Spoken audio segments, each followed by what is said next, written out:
I drove 14 hours through a snowstorm just to be there when my daughter-in-law gave birth. But right outside the delivery room, my son coldly stopped me. "Your wife doesn't like you. Go away." I didn't argue. I just silently turned the car around and went home. 4 days later, a call from the hospital's finance department left me speechless. "Your grandson's bill is $8,500. The system recorded that you electronically signed it at midnight, but at that moment, I was stranded in a remote mountain area with no signal whatsoever. Thank you for being here with me." Before we begin, I'd like to ask, have you ever faced betrayal from someone you deeply trusted? Leave a comment and let me know. Your perspective might be exactly what someone else needs to read. Just a quick note, some details have been adjusted for storytelling and reflection. What matters most is the message it carries. 3 weeks before I would stand blocked at that hospital door, before I discovered the fraud, before I learned my own son was the architect of my destruction, the phone rang on a quiet Phoenix evening, and my daughter-in-law spoke my first name for the very first time.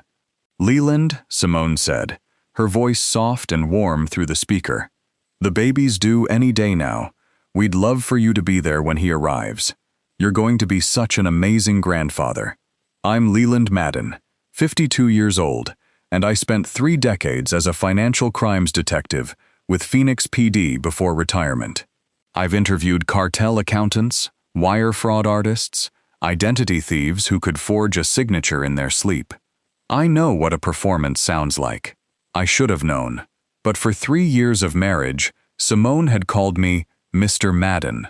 Cold, formal, the kind of distance that said I wasn't really family, just an obligation she tolerated at Thanksgiving.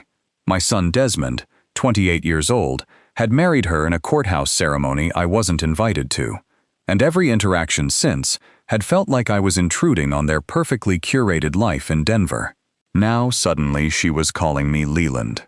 "I'd love to be there," I said, and I meant it. "When should I drive up?" "Tonight, if you can," she said, and there was something in her voice, a sweetness that felt rehearsed, like she was reading from a script. "I just have this feeling he's coming soon.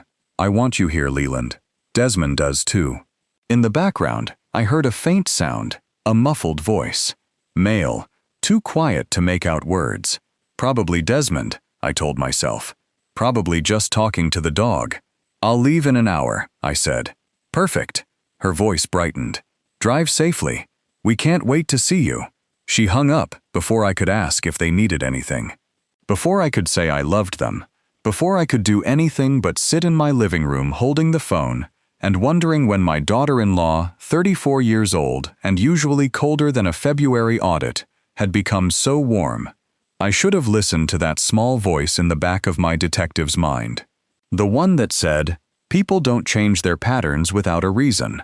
The one that had kept me alive through 3 decades of interrogations and stakeouts and wiretaps. But I was going to be a grandfather, and that excitement drowned out everything else. I packed carefully. Baby clothes I'd been buying in secret for months, stored in the hall closet where my wife Claire couldn't see them and get her hopes up. A wooden rattle my own father had given me. My best shirt, the one I wore to weddings and funerals because meeting your grandson for the first time felt sacred. I left Phoenix at 8 that night, the desert sky still holding the last amber gold glow of sunset. 14 hours to Denver. I'd done longer drives on less sleep when I was chasing a case. The interstate stretched ahead, empty and dark. Arizona gave way to Utah, the desert flattening into something lonelier. I stopped once for gas in Flagstaff, twice more, for coffee that tasted like burnt rubber, but kept my eyes open. Around midnight, I called Desmond's number to check in. Simone answered. "Leland," she said, and again that warmth, that unnatural sweetness. "How far out are you?" "Just hit the Utah border," I said. "Everything okay?" "Why are you answering Desmond's phone?" "He's asleep," she said quickly, resting up before the big day. "You know how he is." I didn't actually. My son had stopped telling me how he was 3 years ago. "We'll tell him I'll be there by morning," I said.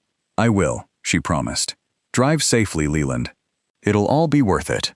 When did affection become a weapon I could no longer recognize? The question flickered through my mind somewhere past the Utah-Colorado border, but I pushed it aside. I was tired, paranoid. 30 years of seeing the worst in people had made me suspicious of kindness, and that wasn't fair to Simone.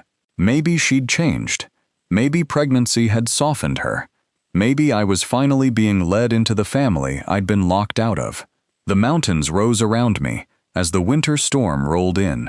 I-7 climbed through freezing darkness, my headlights cutting weak tunnels through the blinding white sheets of ice. My GPS flickered once, twice, then stabilized. I called again at 4 in the morning somewhere past Vale. Simone answered again. "Almost there?" she asked. And this time I heard the slight strain in her voice, like she was performing a part and getting tired of the lines. "A few more hours," I said. "Is Desmond still asleep?" "Out cold," she said. "You must be exhausted. We'll have coffee ready." "Thanks," I said. And I wanted to ask why she kept answering his phone, why her voice sounded like she was reading cards, why every word felt just slightly wrong. But I didn't. Because I was going to meet my grandson, and nothing else mattered. The GPS glitched again near the Denver metro area, the screen freezing for a full 30 seconds before snapping back to life. The route recalculated. I gripped the steering wheel tighter, my knuckles white in the dashboard glow. My hands ached, my back screamed. I'd been driving for 13 hours with only gas station coffee and adrenaline keeping me conscious. But I was close now. So close. 1 hour. Just one more hour until I'd hold my grandson. Then I saw the green highway sign glowing in my headlights. Denver city limit 47 miles. My heart beat faster with every passing mile marker. 45 meters. 40, 37. The city lights appeared on the horizon, a golden sprawl against the pre-dawn sky. I had no idea that in exactly 3 hours and 12 minutes, my son would block me at a hospital door and speak words that would cost them everything. I had no idea the GPS glitches were a signal jammer tracking my location. I had no idea that the situation with the original grandson had already changed completely weeks prior. All I knew was that I was almost there, almost home. My son's face was the first thing I saw when I reached the maternity ward. Not relief, not joy, but pure panic. I'd walked through Denver Memorial's fluorescent hallways at 2 in the morning, following signs to the third-floor room, 314. 14 hours of driving had left my back screaming and my eyes burning, but adrenaline carried me forward. I was going to meet my grandson. Nothing else mattered. Then I saw Desmond standing outside the delivery room door, and everything stopped. His face was pale. His eyes darted past me into the room behind him, then back. Not the exhausted joy of a new father. Not the overwhelmed gratitude of a son whose dad had driven through the night to be there. Panic. Cold, calculated panic. "Dad," he said, and his voice cracked. "What are you doing here?" I stopped 3 feet from him. Simone called me. She said the baby was coming. I drove straight through.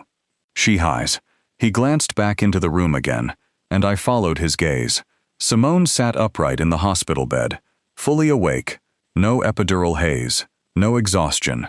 She was staring directly at Desmond, her eyes locked with his, for one long second, and something passed between them. A signal, a script. She gave the smallest nod. Desmond turned back to me, and his expression hardened. "My wife doesn't like you," he said, flat and brutal. "Just leave." I felt the words like a punch. "What?" "She doesn't want you here," he said louder now. "The doctor said stress could complicate the delivery. You have to go." "I drove 14 hours to see my grandson," I said, keeping my voice steady. "I'm not asking to be in the delivery room, just to be nearby when he arrives." "No." He stepped forward, blocking the doorway completely. "Dad, please, you're making this harder. Just go back to Phoenix." Behind him, Simone shifted in the bed. She didn't look stressed. She looked like an actress watching her scene partner hit his marks. I should have said something, pushed back, demanded an explanation, but 30 years as a detective had taught me when to retreat and regroup, when to observe instead of engage. "Okay," I said quietly. "I'll go." Desmond's shoulders sagged with relief. "Thank you. I'll call you when things settle down." I nodded, turned, and walked back down that fluorescent hallway, my footsteps echoing against tile that smelled like antiseptic and old coffee. I didn't look back. I didn't let myself feel it yet, but I noted everything. The choreography, the eye contact, the precision of their coordination. I drove to the Hilton Garden Inn, 3 miles from the hospital, and checked in at 2:30 in the morning. The clerk, a kid barely 20, with tired eyes and a name tag that said, Jeremy, handed me a key card without asking questions. The room was generic. Beige walls, polyester bedspread print of an aspen forest above the headboard. I sat on the edge of the bed and stared at my phone. No calls, no texts, nothing. I had driven 14 hours through darkness and snow to be told I wasn't wanted at the single most important moment of my grandson's life. I should have been angry, hurt, devastated. Instead, I felt something else settling into place. Something colder, something that had been dormant since retirement, but never truly gone. I replayed the scene. Desmond's panic, Simone's signal, the way they moved like a team executing a plan. People don't coordinate like that naturally, not in moments of genuine emotion. That kind of precision requires rehearsal. But why? I checked my phone every 10 minutes. 2:30 became 3, 3 became 4. Dawn light crept through the heavy curtains, gray and weak. At 6, I tried to sleep. Couldn't. My mind kept circling back to that hallway, that door, that look between them. At 10 o'clock Wednesday morning, my phone finally rang. "Dad," Desmond said, and his voice sounded exhausted now, but there was something underneath it, something that felt performed. "He's here!" Finn Madden, 7 pounds 2 He's perfect. Finn, my grandson, the baby I'd been dreaming about for months, buying gifts for in secret, imagining holding for the first time. "Congratulations, son," I said, and I meant it, despite everything. "When can I meet him?" A long pause. Too long. "Simone's really tired, Dad. The delivery was rough. Maybe give us a day or two to settle in." "A day or two?" I kept my voice neutral. "I'm already in Denver. I can wait in the hall if you want privacy." "No," he said quickly. "She needs rest. No visitors. Doctor's orders. Doctor's orders." The same excuse from 6 hours ago, now repurposed. "Okay," I said. "Call me when you're ready." "I will," he promised, and hung up before I could say I loved him. I sat in that hotel room for another hour, staring at the phone screen until it went dark, and something in me went cold. Not angry, not hurt anymore, just cold, clear. The way I used to feel, walking into an interrogation room with a suspect who thought they were smarter than me.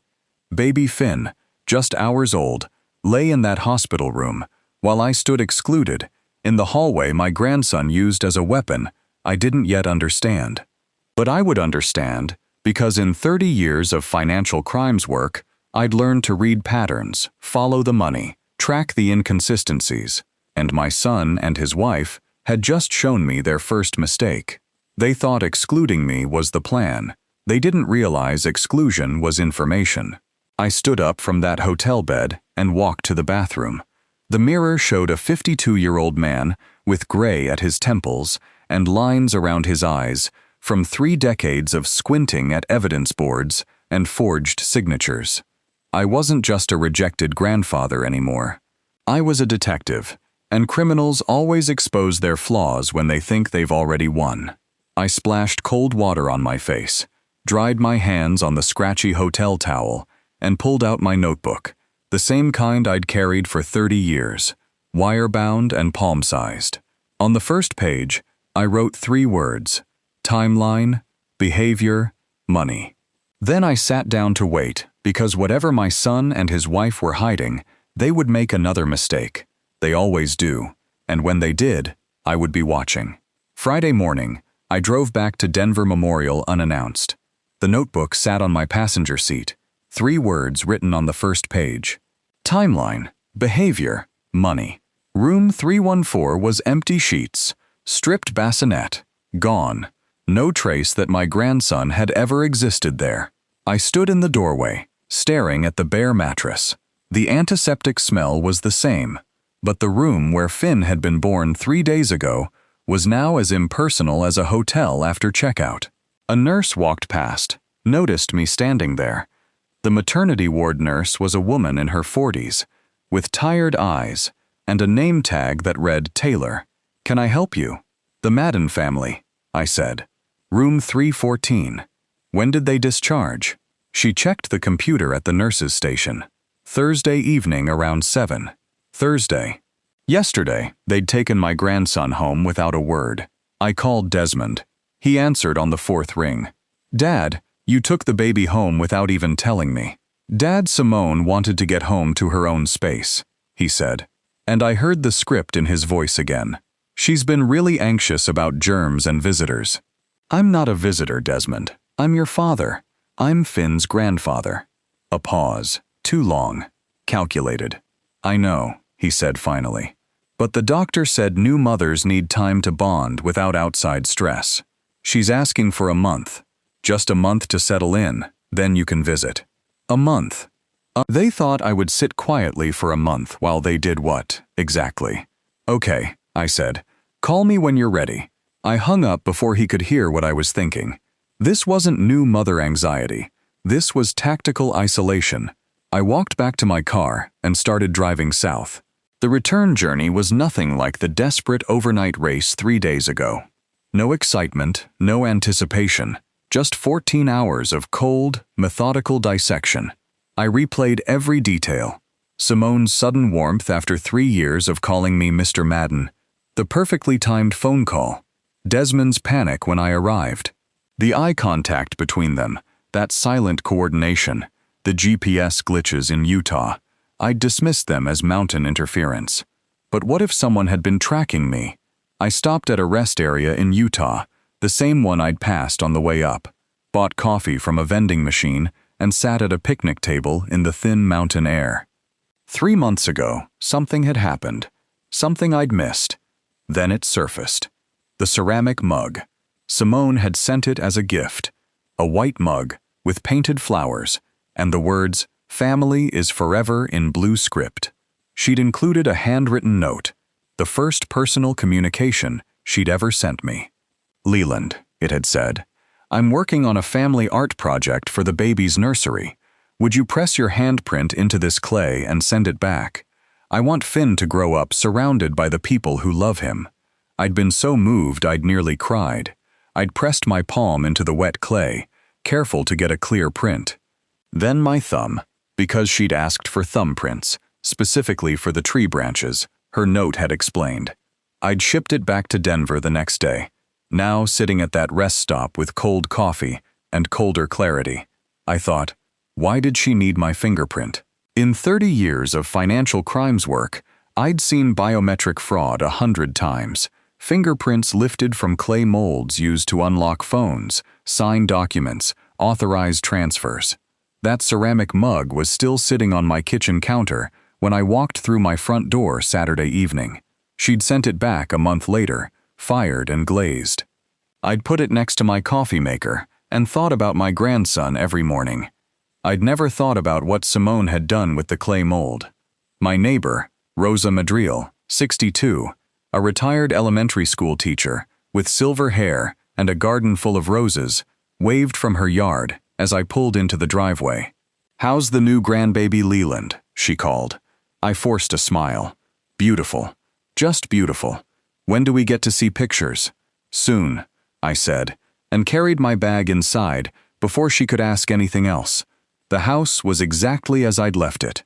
Claire's book on the coffee table. The mug on the counter painted handprints arranged in a tree. I sat down at the kitchen table and pulled out my notebook. At the top of a fresh page, I wrote questions. Then I started numbering lines 1 through 7. First question: why did my daughter-in-law need my fingerprint?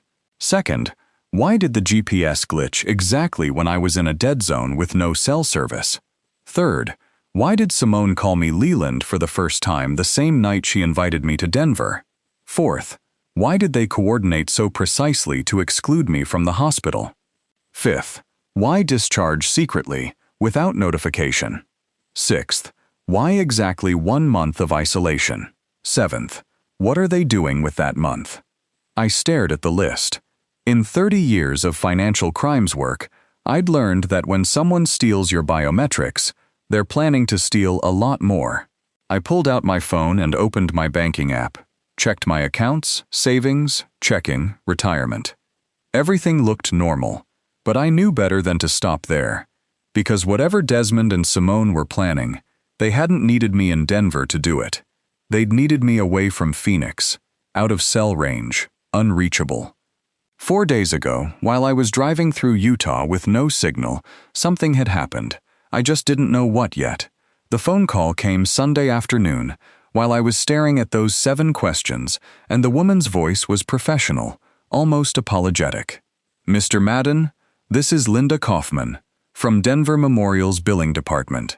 We're calling about an $8,500 billing issue with a signature that appears to be yours, except our timestamp says you were impossible to reach when it was submitted." Linda Kaufman spoke with the careful professionalism of someone delivering bad news to strangers every day. I could hear keyboard clicks in the background, the hum of a busy office. "What kind of billing issue?" I asked. "Your grandson's delivery.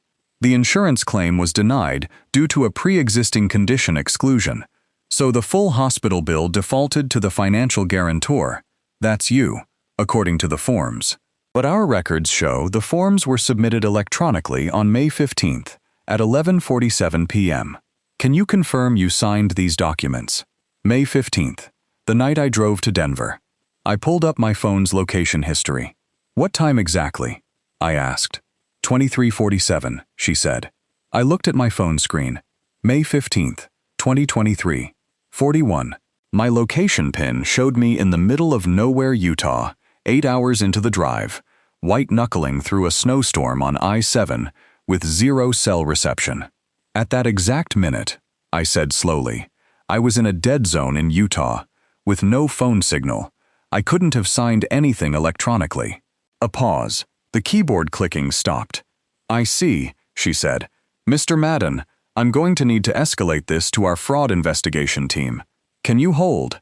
"No," I said. "Email me those documents immediately. I want to see exactly what was submitted and how." She gave me her direct email. 20 minutes later, the documents arrived. I opened the PDF on my laptop. There was my signature. Perfect. Identical to the one I'd pressed into that ceramic mug 3 months ago.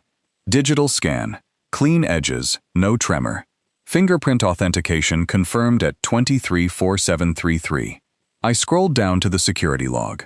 Form, submitted from EIP address 119851002, Hospital Lobby Guest, Wi-Fi timestamp 234733. Then I saw the attachment Linda had included. Security camera screenshot. Black and white. Grainy, but clear enough. Simone, sitting at a public computer terminal in the Denver Memorial lobby. Timestamp 2352. 5 minutes after the forms went through, 3 minutes before she'd called my phone asking if I was driving safely, I looked at the timestamp 2347. I looked at the photo of Simone at the keyboard 2352. While I was thinking about holding my grandson for the first time, she was thinking about fraud. I picked up my phone and dialed a number I hadn't called in 2 years. Elaine Sinclair answered on the second ring. She was 41, a senior investigator with the FBI's White-Collar Crimes Division in Phoenix, and we'd worked 3 major fraud cases together before I retired. "Leland," she said, and I could hear the smile in her voice. "Been a while. What's going on?" "I need a background check," I said, fast and quiet. The smile disappeared from her voice. "Talk to me." I gave her the details. Simone's full name, date of birth, last known address in Denver. The forged signature, the timestamp, the security footage. "I'll call you back in 2 hours," she said. She called back in 90 minutes. "Leland, you sitting down?" I was in my home office now. the one I'd converted from a spare bedroom when I retired. Monitors, dark filing cabinets, full of old case notes I couldn't bring myself to throw away. I'm sitting. Your daughter-in-law has a record, Elaine said. Minor identity theft, 2019. Changed her name twice, once legally, once not. Real name is Simone Patterson. Used Simone Whitfield for 3 years before marrying your son. I wrote it down. Simone Patterson, Whitfield, Madden. 3 identities. But here's the bigger problem, Elaine continued, and her voice went flat. Professional flat, the tone she used when delivering evidence that would destroy someone's life. Your son's bank records show a $340,000 international gambling debt. Due date, November 30th, 2023. I stopped writing. How long has he had this debt? I asked. At least 8 months, she said. Leland, this wasn't opportunistic. This was planned from the day she announced the pregnancy. I sat very still. You still there? Elaine asked. Yeah. Listen, she said quietly. I know what you're thinking. But your son wasn't tricked. These bank records show coordination. Joint accounts opened funds moved timing too perfect. He's not a victim here, Leland. He's an accomplice. I looked at the photo on my desk. Desmond, at 8 years old, holding up a fish we'd caught together. Smiling. Proud. My son. The son who just tried to steal from me. Send me everything, I said. Already in your email, she said. Leland, I'm sorry. Don't be, I said. I need the truth, not sympathy. I hung up and opened the files she'd sent. Bank statements, transaction histories, dates and amounts painting a picture I didn't want to see but couldn't look away from. March 12th. Joint account opened. Simone Patterson Madden and Desmond Madden. March 15th. The ceramic mug shipped to me. April 3rd. International wire transfer. $12,000 to an offshore account. April 18th. Another wire. $8,500. May 12th. Phone call to me. Simone's sweet invitation to Denver. May 15th. 2347. Hospital forms submitted with my stolen signature. That $8,500 hospital bill was just the testing ground. By exploiting that biometric authentication, they accessed my identity security keys to breach my primary retirement accounts. May 16, 2000 Desmond, blocking me in the hospital hallway while the main transfers of $847,000 began to process. Every move calculated, every word rehearsed, every moment of warmth a transaction. I sat alone in the dark. My son wasn't a victim. My son was the architect. The grief hit me then. Not anger, not betrayal, just profound, bone-deep grief for the boy in that fishing photo who'd somehow become this. I let myself feel it for exactly 10 minutes. Sat in the darkness of my office, surrounded by case files from 3 decades of hunting people who lied and stole and destroyed families. People exactly like my son. Then I turned the lights back on, because with a $340,000 debt due, November 30th, an $8,500 hospital fraud was just the opening move. They had 6 months to cover that debt, and they'd already shown me how they planned to do it. My fingerprint, my signature, my identity. I pulled out my old case notebook and opened to a fresh page. At the top, I wrote counter-operation. They had no idea I'd spent 30 years hunting people exactly like them. By 11 o'clock Sunday night, I had a list of 7 calls to make. In 30 years of law enforcement, I'd learned that the quality of your network determines whether you hunt alone or with a pack. I started with Elaine. I need federal jurisdiction, I said when she answered. Full white-collar case file. Already opened it an hour ago, she said. Leland, if your son and his wife are running a coordinated fraud scheme, you need FBI resources behind you. I've got authorization to monitor their accounts, track communications, coordinate with local PD. What else do you need? Denver surveillance, I said. She didn't hesitate. I'll make calls. Second call, Noel Harrington. Detective Noel Harrington, 50 years old from Denver PD's Fraud Division. We'd worked a multi-state identity theft ring together 3 years back, and good cops remember who had their back. He answered on the second ring. Leland, it's been a while. I need a favor, I said. Background monitoring and surveillance in Denver. Targets are my son and daughter-in-law. A pause, not judgment. Processing. Your son, he said. Yeah. You wouldn't ask if you weren't sure. U.S. Send me what you have. I'll run surveillance and background checks from my end. Third call, Ray Carson, one of my former Phoenix PD partners who'd retired 2 years before me. He picked up on the first ring and agreed to be on standby without asking a single question. Fourth call, Julie Hammond, who'd worked financial crimes with me for 8 years before taking early retirement. She told me she'd clear her calendar starting Tuesday. Fifth call, Vincent Cross, my old surveillance specialist. He simply said, text me the address and I'm there. 3 retired detectives, all within 10 minutes, all immediate. Yes. Sixth call, Alan Pritchard, the senior security specialist at my bank. It was almost midnight, but Alan kept his phone on for exactly this kind of situation.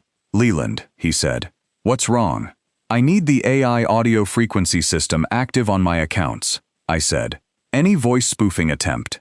I want it flagged and geolocated instantly. The system you helped us build in 2018, he asked. That's the one. I can have it monitoring your accounts by tomorrow morning, he said. What are we looking for? Voice cloning, deepfake audio. Anything that sounds like me but isn't me. I heard keyboard clicks. Done. System goes live at 6 a.m. Anything else? Send me real-time alerts. Every transaction, every authentication attempt, every login. You got it. How many criminals had I caught over 30 years because they underestimated a cop's network? Seventh call, my wife, Claire. She deserved to know. She answered groggy. Leland, it's midnight. Are you okay? I'm fine, I said. But I need to tell you something about Desmond. I told her everything. The forged signature, the stolen fingerprint, the gambling debt, the coordination between him and Simone, the fact that our son was actively stealing from us. She was quiet for a long time. Our son, she said finally.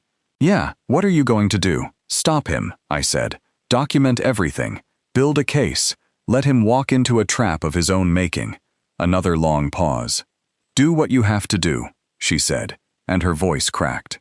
But Leland, when this is over, we're going to have to grieve for the son we thought we had. I know, I said. When I hung up, I sat for a moment in the silence of my home office. The monitors were dark. The filing cabinets full of old cases cast long shadows in the desk lamp's glow. Then I opened my laptop and started building the documentation system. First screenshots of every text message Simone had sent. The warm invitation to Denver. The follow-up messages asking about my drive. The concern that felt genuine at the time, but now looked like tracking. Second GPS timestamps from my phone. May 15th, 2347. My exact location in the Utah dead zone when the hospital forms were submitted. Third hotel receipt from the Hilton Garden Inn. Check-in time, 2:30 a.m. May 16th. Proof I'd driven through the night. Fourth gas station purchases. Flagstaff, Arizona. Green River, Utah. Eagle, Colorado. Every stop time-stamped and geotagged. Fifth call log showing Simone intercepting Desmond's phone. Twice on the drive up. Once after I checked into the hotel. Sixth, the email from Linda Kaufman with the forged hospital bill and security camera footage of Simone at the lobby computer. Seventh, bank statements showing the ceramic mug purchase from March the shipment, tracking the timeline, proving she'd captured my fingerprint 3 months before using it. I backed everything up to 3 separate cloud storage accounts. Encrypted, time-stamped, chain of custody preserved. At 1 a.m., my phone buzzed. Text from Elaine. Denver PD coordinated. Harrington has surveillance authorization. FBI forensic accounting starts tomorrow at 1:30 a.m. Text from Alan. System test complete. Audio frequency scanner is operational. You're protected. At 2 a.m., text from Noel. Background check running. We'll have preliminary report by noon. The infrastructure was coming together. Federal coordination, local surveillance, retired colleagues on standby, bank security armed with technology I'd helped build 5 years ago. Technology specifically designed to catch voice spoofing fraud. Simone had no idea that the AI system scanning for fake audio signatures was something I'd personally consulted on, that I knew exactly how it worked, exactly what it could catch, exactly how sensitive it was. She'd built her fraud around my stolen biometrics. I'd built the defense system before she ever thought to attack. I brewed my 4th cup of coffee and watched the sky lighten through my office window. Somewhere in Denver, my son and his wife were sleeping, thinking they'd won, thinking I was just a grandfather who'd driven 14 hours out of love and exhaustion. They didn't know about the network, the coordination, the federal case file that now existed with both their names on it. At 3 a.m. Monday morning, I sat back and looked at the monitors glowing in my home office. FBI coordination active, Denver surveillance running, 3 retired detectives on standby, bank AI system armed. Every piece of evidence documented, backed up, and secured. The trap was set. Now all I had to do was wait for them to walk into it. I didn't have to wait long. Elaine's call came at 7 o'clock Monday morning, and the first thing she said was, "Leland, sit down, and what your son and his wife built against you is the most sophisticated fraud infrastructure I've seen outside of organized crime." I was already sitting at my desk, coffee cold in the mug beside me, monitors still glowing from the all-night documentation session. "Talk to me," I said. "FBI Tech Forensics finished the deep dive," she said, and I could hear papers rustling. They deployed 8 distinct attack layers. This wasn't opportunistic, Leland. This was architecture. 8 layers, I repeated, pulling up a blank document to take notes. First, GPS signal jammer. That's what caused your glitches in Utah. They were tracking you in real time, making sure you were out of cell range when they needed you to be. The snowstorm, the dead zones, the moments I dismissed as mountain interference. Second, desktop spyware on your home computer. Keylogger screen capture. The works. They've been monitoring everything you type for at least 3 months. I looked at my laptop. Every email I'd sent, every bank login, every search. Third, mobile tracking on your phone. They knew where you were at all times. Fourth, she continued, 3 synthetic identity accounts using variations of your middle name with forged credentials. Thomas Madden T. Madden, Thomas L. Madden, all opened in different states. Fifth, spoofed voicemail system. Any message you thought you left them, they could intercept, delete, or replace. I thought about the calls where Simone answered Desmond's phone, the messages I'd left that he claimed he never received. Sixth, stealth crypto wallet for fund transfers. Makes tracking nearly impossible without federal subpoenas. Seventh, biometric theft device. We're still analyzing the ceramic mug you mentioned, but the clay composition matches commercial-grade biometric capture materials. Eighth, voice cloning software. They haven't deployed it yet, but the FBI found installation files on Simone's laptop. They were preparing to fake your voice for bank authorization calls. 8 layers. Military-grade fraud infrastructure deployed against their own family. How much have they already taken? I asked.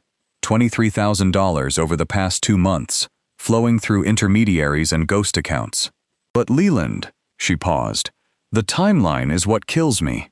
FBI Tech Forensics tracked the first synthetic account opening to 8 months ago, September 2022. September 2022. I pulled up my calendar and counted backward. The exact week they announced the pregnancy. I said, "They're planning to hurt him," I said. "Not necessarily," Elaine said quickly. "Could be medical fraud, fake a condition, fake a death certificate, collect the payout." I thanked Elaine and hung up, sat at my desk, staring at the notes I'd taken. 8 attack layers, timeline starting with the pregnancy announcement. A grandson I'd been excited about for 8 months, who was really just the bait in an elaborate trap. I stood up and walked to the kitchen. The ceramic mug sat on the counter next to the coffee maker, exactly where I'd kept it for 3 months. White ceramic with hand-painted flowers. Blue script reading. Family is forever. I picked it up and turned it over. The bottom showed my thumbprint pressed into the clay, fired and glazed, permanently preserved. Clear ridges, perfect definition. The kind of biometric scan that could unlock a hospital electronic signature portal at 2347 while I was driving through a Utah snowstorm. I closed my eyes and let the memory surface. February 2023, 3 months ago, I'd driven to Denver for what I thought was a reconciliation visit. Desmond had called, said Simone wanted to make amends, wanted me to be part of the baby's life. I'd arrived hopeful. Simone had been warm. Genuinely warm. Or so I'd thought. She'd made dinner, asked about my retirement, laughed at my stories about old cases. Then she'd brought out the ceramic mug. "I'm working on a family art project," she'd said, setting the wet clay mold on the table between us. 3 generations. "I want Finn to grow up surrounded by the people who love him." She'd handed me the mold. "Press your thumb right here, Leland. 3 generations in one piece of art. I thought it would mean something to you." I'd looked at Desmond. He'd smiled, nodded. "It does," I'd said, and my voice had cracked. "After 3 years, this means everything." I'd pressed my thumb into the wet clay, careful to make it clear. Deep, perfect. I was crying when I did it. Actual tears, because I thought my daughter-in-law was finally accepting me, that I was finally going to be part of my grandson's life. Simone had smiled and taken the mold back. "I'll fire it and send it to you when it's done," she'd said.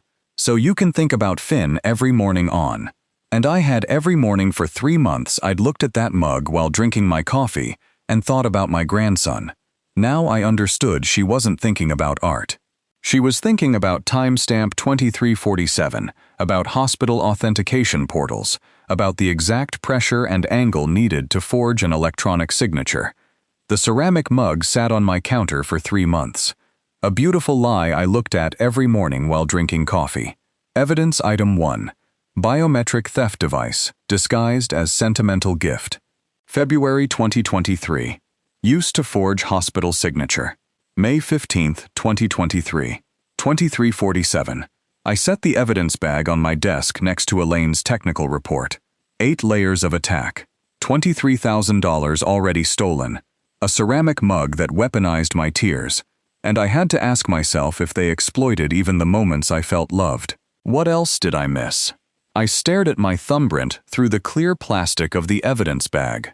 Perfect, permanent, captured in a moment of genuine emotion and used as a weapon. The answer would come 4 days later, in a phone call that would make $23,000 look like pocket change. The phone call came Wednesday morning, 4 days after the birth, and my son's voice was screaming, except the scream had a frequency signature I'd last heard in a phone extortion case I closed in 2014. I was in the kitchen, pouring my second coffee, when my phone lit up. Desmond's name on the caller ID. I answered. "What the hell did you do?" The voice was his, but wrong. Too compressed, too clean. "My cards are frozen.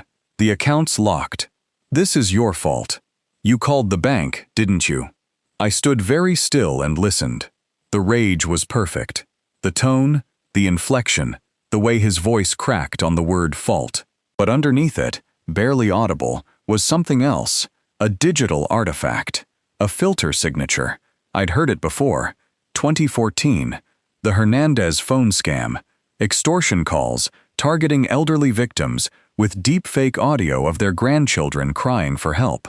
We'd traced the calls to a voice cloning operation in Nevada. I'd personally broken down the audio forensics, identified the exact digital filter they were using. This was the same filter. My son wasn't on the phone. This was a recording. I kept listening. The tirade continued. Accusations about me freezing his accounts, interfering with his life, ruining everything. The words got more desperate, more panicked. Then the recording ended. Just stopped mid-sentence. Dead air. I waited 5 seconds. Nothing. "Nice playback quality, son," I said into the silence. "But next time, use a newer filter." I cracked this one a decade ago. I hung up. My son couldn't even fake a phone call to my face. He'd recorded his rage and pressed play. I sat down at the kitchen table and opened my notebook, added a new line to the evidence log. Evidence Item 7, Deep Fake Audio Threat. Wednesday, May 24th, 9:47 a.m. Filter signature matches. 2014 Hernandez case. Pre-recorded, not live conversation. Demonstrates premeditation and technical sophistication. My phone buzzed. Text from Elaine. Need to talk. Call me when you can. I called her back immediately. What have you got? I asked. Leland, she said, and her voice had that flat, professional tone again, the one that meant she was about to tell me something that would hurt. We found something worse. I walked to my office and sat down at my desk. Go ahead. Life insurance policy on baby Finn, she said. $500,000. Taken out 3 days ago, May 21st. Primary beneficiary is an alias, registered to Conrad Dalton. The name meant nothing to me. Who's Conrad Dalton? I asked. International loan shark, Elaine said. Operates out of the Cayman Islands. Specializes in high-stakes gambling debt collection. Your son's $340,000 debt that's owed to Dalton. And according to the insurance documents we subpoenaed, this was a joint agreement. All three of them signed off Desmond, Simone, and Dalton. I stared at my computer screen. My grandson is the collateral, I said. Yeah, Elaine said quietly. They turned that baby into a debt instrument before he was even a week old. This wasn't about protecting Finn Leland. This was about using his profile for cash, which is why we're treating this as an active threat. I'm coordinating with Denver PD to establish wellness checks on the baby, unannounced visits, documentation of his condition. We need proof he's alive and safe. I pulled up the email she'd sent, scanned the insurance documents, policy number, payout amount, beneficiary information. Finn Madden, age 4 days, $500,000. Beneficiary, Conrad Dalton. My 4-day-old grandson reduced to a line item on a debt collection spreadsheet. How long have they been planning this? I asked. The insurance application was filed 2 weeks before the birth, Elaine said. May 1st, while Simone was still pregnant. They were setting this up before he was born, May 1st. 2 weeks before Simone called me with that warm voice and invited me to Denver. 2 weeks before they sent me driving through a snowstorm to be blocked at a hospital door. They'd been planning to monetize my grandson before he drew his first breath. What's the timeline on collection? I asked. Standard policy waiting period is 6 months, she said. November 21st. That's when they can claim without triggering an automatic fraud investigation. November 21st. Just 9 days before Desmond's gambling debt was due on November 30th. The math was perfect. The timing was perfect. My grandson's insurance payout would clear the debt with 9 days to spare. Leland Elaine said, "This changes everything. We're not just dealing with identity theft and fraud anymore. This is conspiracy to commit insurance fraud, child endangerment, and potentially worse. FBI is opening a full criminal investigation with child protection protocols." Good, I said. We'll need Denver PD to do a physical wellness check on Finn within the next 24 hours. She said, "Make sure he's actually alive and safe. Can you handle that?" "I'll call Noel," I said. When I hung up, I sat in the quiet of my office and looked at the evidence spread across my desk. The ceramic mug in its evidence bag, the FBI technical report on 8 attack layers, the forged hospital bill, the deepfake audio recording, and now a life insurance policy, turning my 4-day-old grandson into debt collateral. My grandson wasn't a child they loved. He was a blank check they planned to cash, and I was not going to let that stand. The first step was documenting everything, building a case that would protect Finn and expose the full scope of the fraud. I spent Thursday night cross-referencing timelines, backing up evidence to encrypted servers, preparing the foundation for what had to come next. Then Friday morning, the bank called with a question that sounded almost apologetic. "Mr. Madden, this is Sharon Ellis from Fraud Detection. Did you open 3 accounts in March using your middle name and a Utah billing address, Sharon Ellis from the bank's fraud detection unit delivered the news with the careful precision of someone who'd seen too many victims learn they'd been robbed. "No," I said, already pulling up my banking app. "What accounts?" "3 checking account," she said, and I could hear keyboard clicks. "All opened March 12, 2023. They use variations of your middle name. Thomas Madden, T. Madden, Thomas L. Madden. Different institutions, but the synthetic IDs are sophisticated enough they bypassed our automated fraud detection systems." "For how long?" I asked. 2 months, she said. "They've been active since March. We only caught them because your recent fraud alert triggered a manual review across affiliated banks. 2 months. March through May. The exact window when Simone sent me the ceramic mug when they announced Finn's due date when they lured me to Denver." "How much went through them?" I asked. "Funds totaling $23,000, she said, transferred in small increments to avoid triggering automatic flags. The receiving accounts are intermediaries we've flagged as part of an international loan network, Conrad Dalton's network, the same loan shark who was listed as Finn's insurance beneficiary." "What else can you tell me about synthetic IDs?" I asked. "They're professional grade," she said. "Utah addresses matching the time frame when you were traveling through that state, Arizona driver's license numbers with single-digit alterations, manufactured credit histories pulled from stolen identity templates. Whoever built these knew exactly what they were doing." I thought about Simone's background. Identity theft, 2019 name changes. This wasn't her first time. "I need copies of all the account opening documents."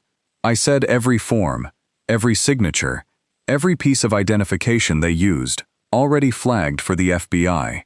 She said they'll have them by end of day. $23,000. 2 months of systematic theft. How many times had I walked past that ceramic mug while they were draining my accounts? I thanked Sharon and hung up. Added another line to my evidence log. Evidence item 8. 3 synthetic identity accounts. March to May 2023. Professional-grade fraud infrastructure. $23,000 transferred to Conrad Dalton intermediaries. My phone rang again 30 minutes later. "Elaine, we recovered something from Simone's cloud backup," she said. "No preamble. Encrypted files. Took our tech team most of the night to crack." "What kind of files?" I asked. "Her exit strategy," Elaine said. "Leland. She has a complete victim cover identity, pre-staged and ready to deploy." I sat very still. "Explain." "Fabricated text message chains going back 6 months, she said. Screenshots showing Desmond as psychologically abusive, coercive, controlling. Doctored photographs suggesting threats and intimidation. A manufactured timeline of escalating abuse that positions her as a domestic violence victim forced into fraud under duress. She's planning to frame Desmond. I said if they get caught, Scenario B activates automatically, Elaine said. She claims coercion presents this fabricated evidence and cooperates with prosecutors. Your son goes to federal prison alone. She walks away clean, possibly with immunity. I pulled up the encrypted files she'd sent, scrolled through them. Text messages that never happened. Timestamps are perfectly aligned with real events, but dialogue is completely manufactured. Desmond saying things he never said, threatening things, violent things, photographs of Simone with careful bruising makeup. I realized professional stage makeup creating injuries that never existed.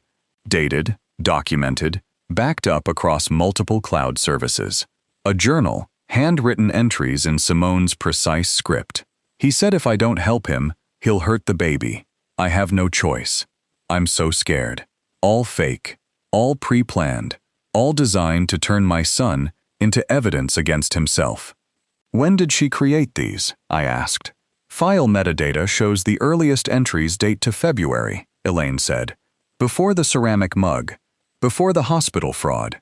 She built this exit strategy before they even started executing the main fraud. February. She'd been planning to betray Desmond from the very beginning. Does he know? I asked about Scenario B. No way. Elaine said, this is insurance she kept completely private.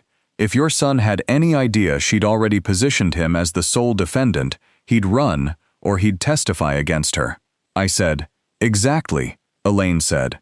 "Which is why she can't let him know until it's too late, until they're both in custody, and she's already activated the victim narrative with prosecutors."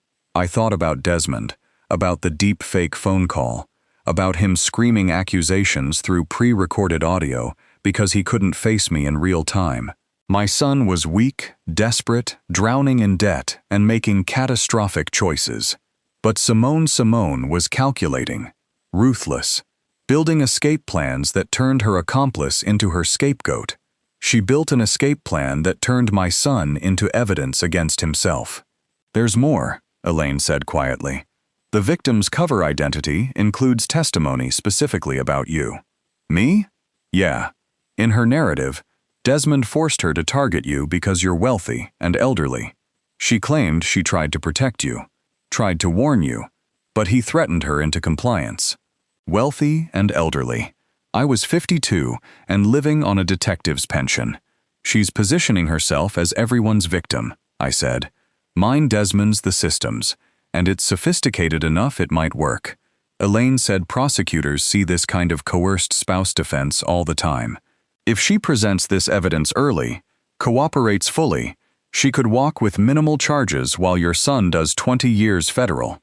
I closed the encrypted files and sat back in my chair. My son thought he'd married an ally, a partner who would help him clear the gambling debt and start fresh, someone who loved him enough to commit crimes beside him. He had no idea that in Simone's carefully constructed scenario B, he was the sacrificial pawn. The truly dangerous one wasn't my son. It was the woman he married. Understanding Simone was the true threat changed everything. She wasn't just my son's accomplice. She was the architect, and Desmond was her insurance policy. Saturday morning, my phone rang. Kevin Roth's voice was urgent in the way only an IT security specialist's voice gets when they find something they weren't supposed to. "Leland, don't touch your computer. We've got a problem." Kevin Roth, an IT security specialist I'd worked with on a cybercrime task force 5 years back, had the kind of technical paranoia that made him perfect for finding things people wanted hidden. I'd asked him to run a security scan on my system as a favor. "What kind of problem?" I asked. "Military-grade spyware," he said. "Said she wanted to check on me, make sure I was okay before everything got crazy with the baby." She'd been sweet, concerned. We sat in the living room talking for an hour. Then she went into the kitchen to make tea. 15 minutes. I'd thought nothing of it at the time. "Can you remove it?" I asked. Kevin was quiet for a moment. "Yeah, but Leland, this logs every keystroke, every search, every document you open. If someone's been watching for 3 weeks, they know everything. Every FBI call, every bank coordination, every piece of evidence I'd gathered, every network contact I'd activated. Simone had been watching my entire investigation unfold in real time. She'd been watching me build the case against her for 2 solid weeks. Had she been laughing, or had she been getting nervous?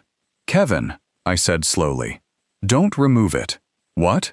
"If she's watching, I want her to keep watching," I said. "I'm going to show her exactly what I want her to see." A pause. Then Kevin laughed. "You're going to use it as bait." "Yeah," I said.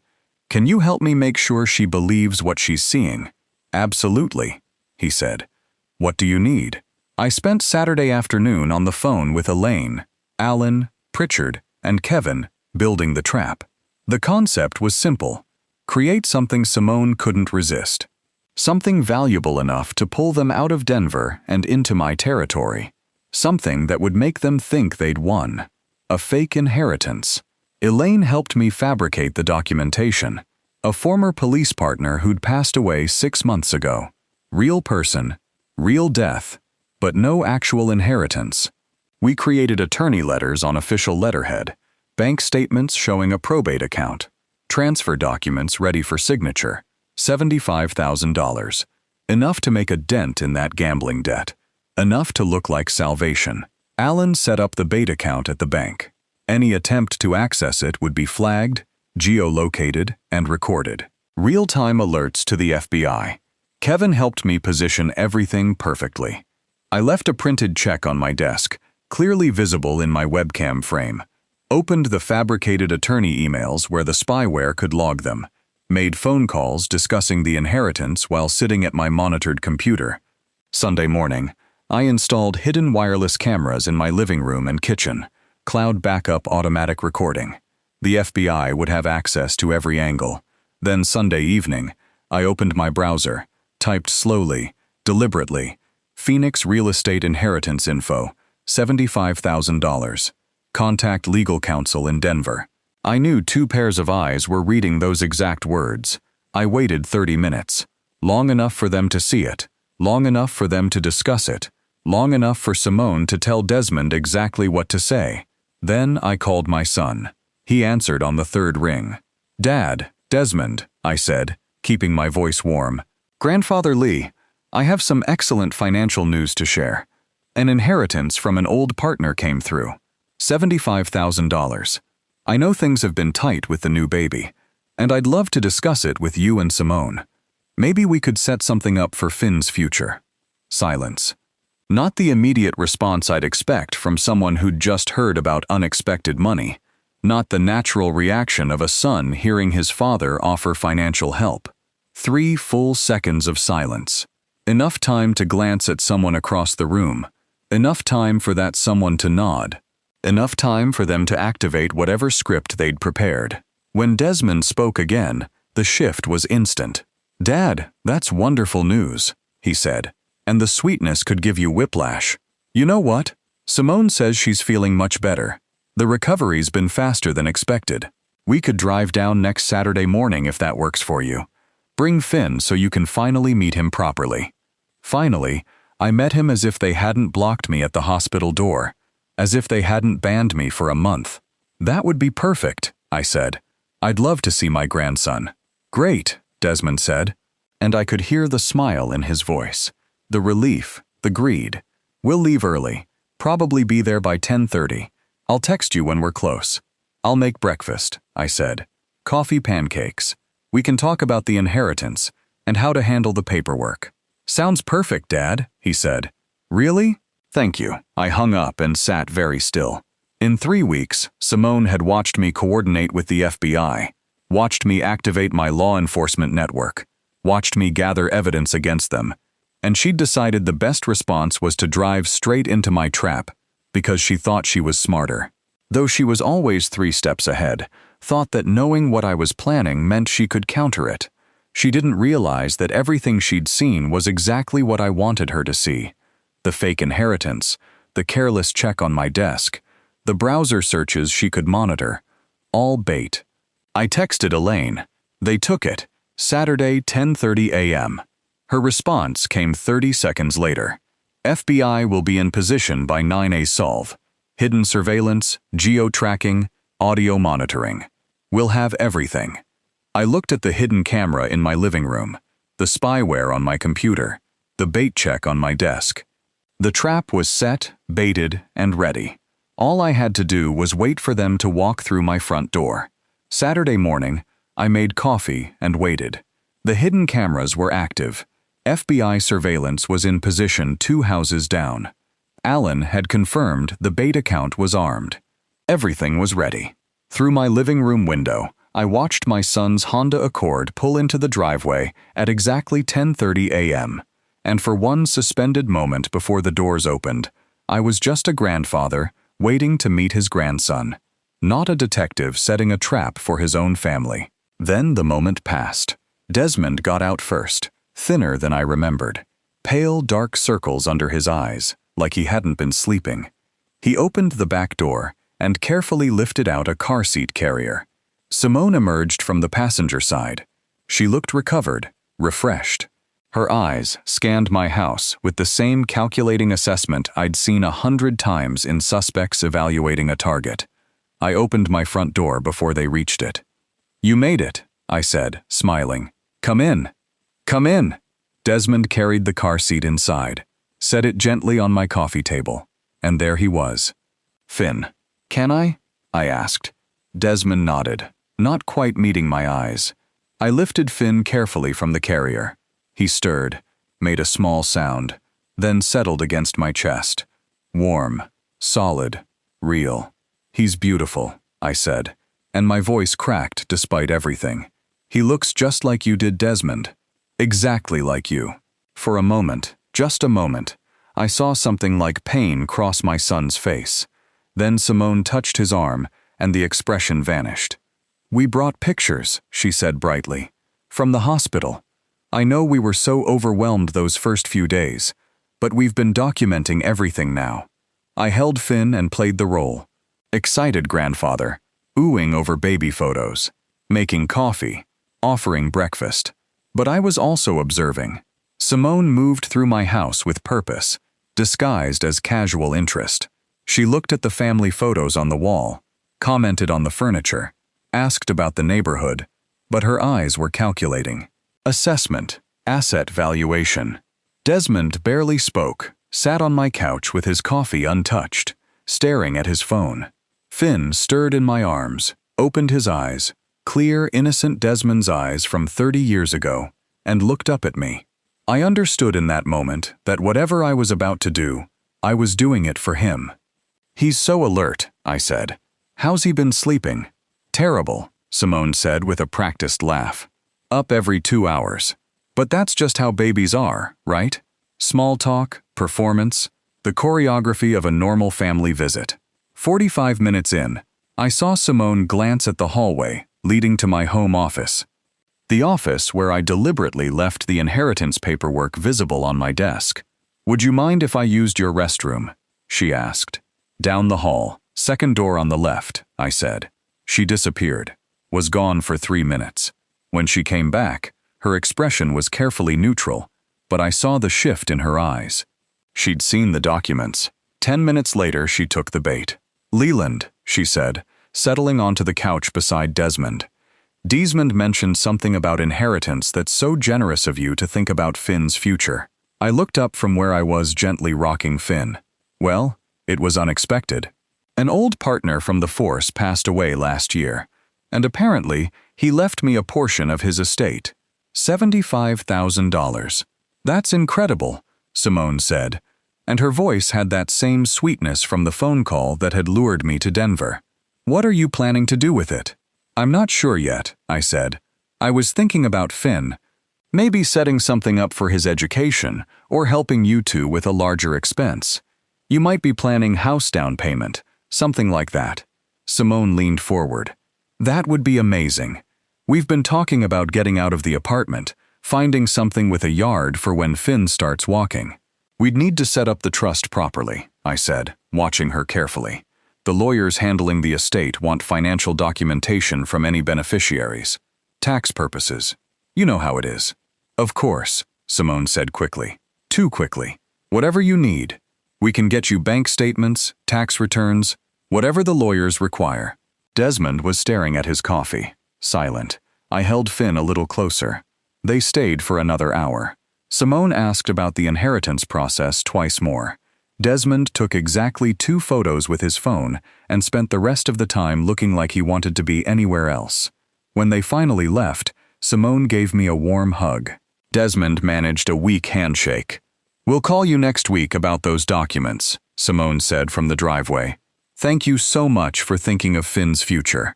I waved as they drove away. Then I went inside, locked the door, and pulled out my laptop.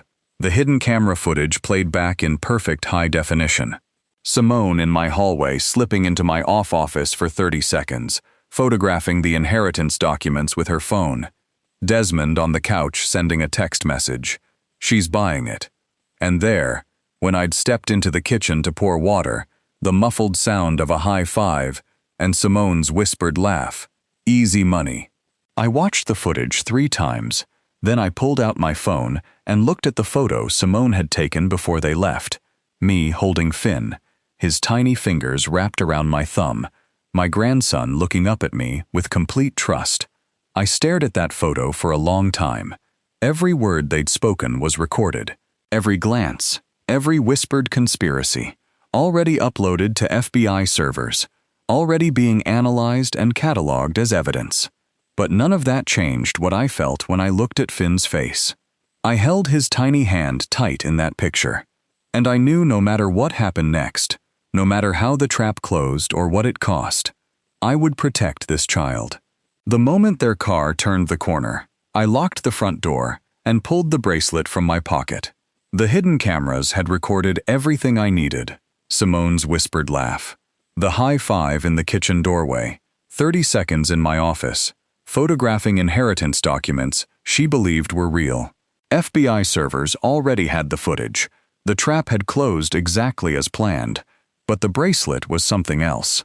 I set it on my kitchen table under the overhead light and studied it the way I'd once studied evidence at a crime scene, methodically, without assumption, letting the object tell me what it was, rather than what it appeared to be.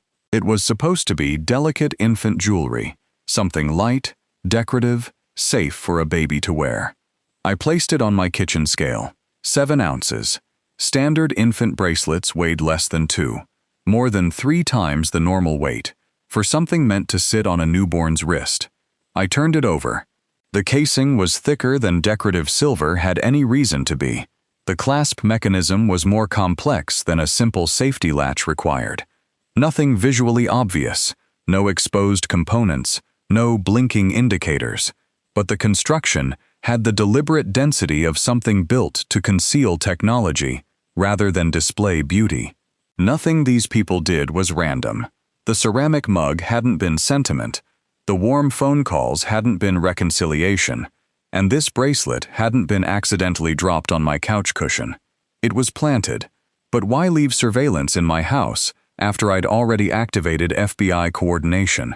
After my own cameras were already recording every room unless they didn't know about my cameras, unless they believed this bracelet was their intelligence operation, while I'd been watching them the entire time. I called Elaine. "I need FBI tech forensics," I said when she answered. "They left something at my house. A baby bracelet. Wrong weight, wrong construction. I think it's a device. Bring it in tomorrow," she said. "We'll take it apart." I stood in my living room, the bracelet resting in my palm. Why was it so heavy? The baby bracelet sat on my desk in an evidence bag.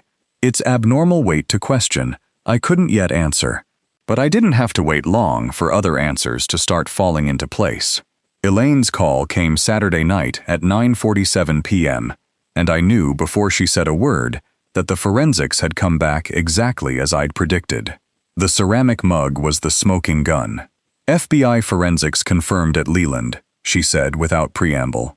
"The fingerprint from that ceramic mug matches 100% with the biometric authentication token used at the hospital electronic portal.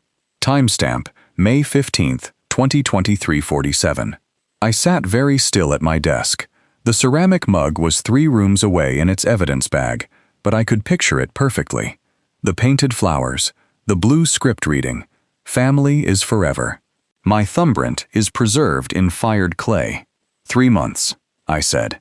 She gave me that mug in February, 3 months before she used it to forge my signature.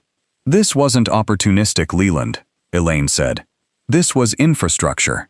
She built that fraud mechanism months before deployment. Every sentimental moment was tactical." I thought about that February visit, Simone's warm smile, her request to press my thumb into wet clay, the tears in my eyes because I thought she finally accepted me. While I was crying, she was planning a timestamp, 23:47. "What else did forensics find?" I asked. "The clay composition matches commercial-grade biometric capture materials," she said. "The kind used by security companies for high-resolution fingerprint scanning. She didn't just press your thumb into art clay, Leland. She used professional equipment disguised as a craft project. Professional equipment, professional planning, professional execution. We have enough for arrest warrants." Elaine continued. "The forged hospital bill, the ceramic mug biometrics, the synthetic identity accounts, the insurance fraud on baby Finn. It's all documented. We can move whenever you're ready." "Not yet," I said. "Let them walk deeper. I want Conrad Dalton, too. I want all 3 of them." "Your call," she said. "But Leland, don't wait too long. Once they realize you're onto them, they'll run. 3 months. I'd kept that ceramic mug on my kitchen counter for 3 months, looking at it every morning, while drinking coffee, thinking it meant she finally cared. Sunday morning, I pulled up the spyware activity logs.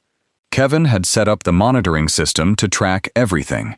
Every time Simone accessed the feed from Denver, every screenshot she captured, every keystroke she logged, all of it mirrored to my secure server where I could watch her watching me. I scrolled through Saturday's activity. 3:47 p.m., 37 minutes after they'd left my house.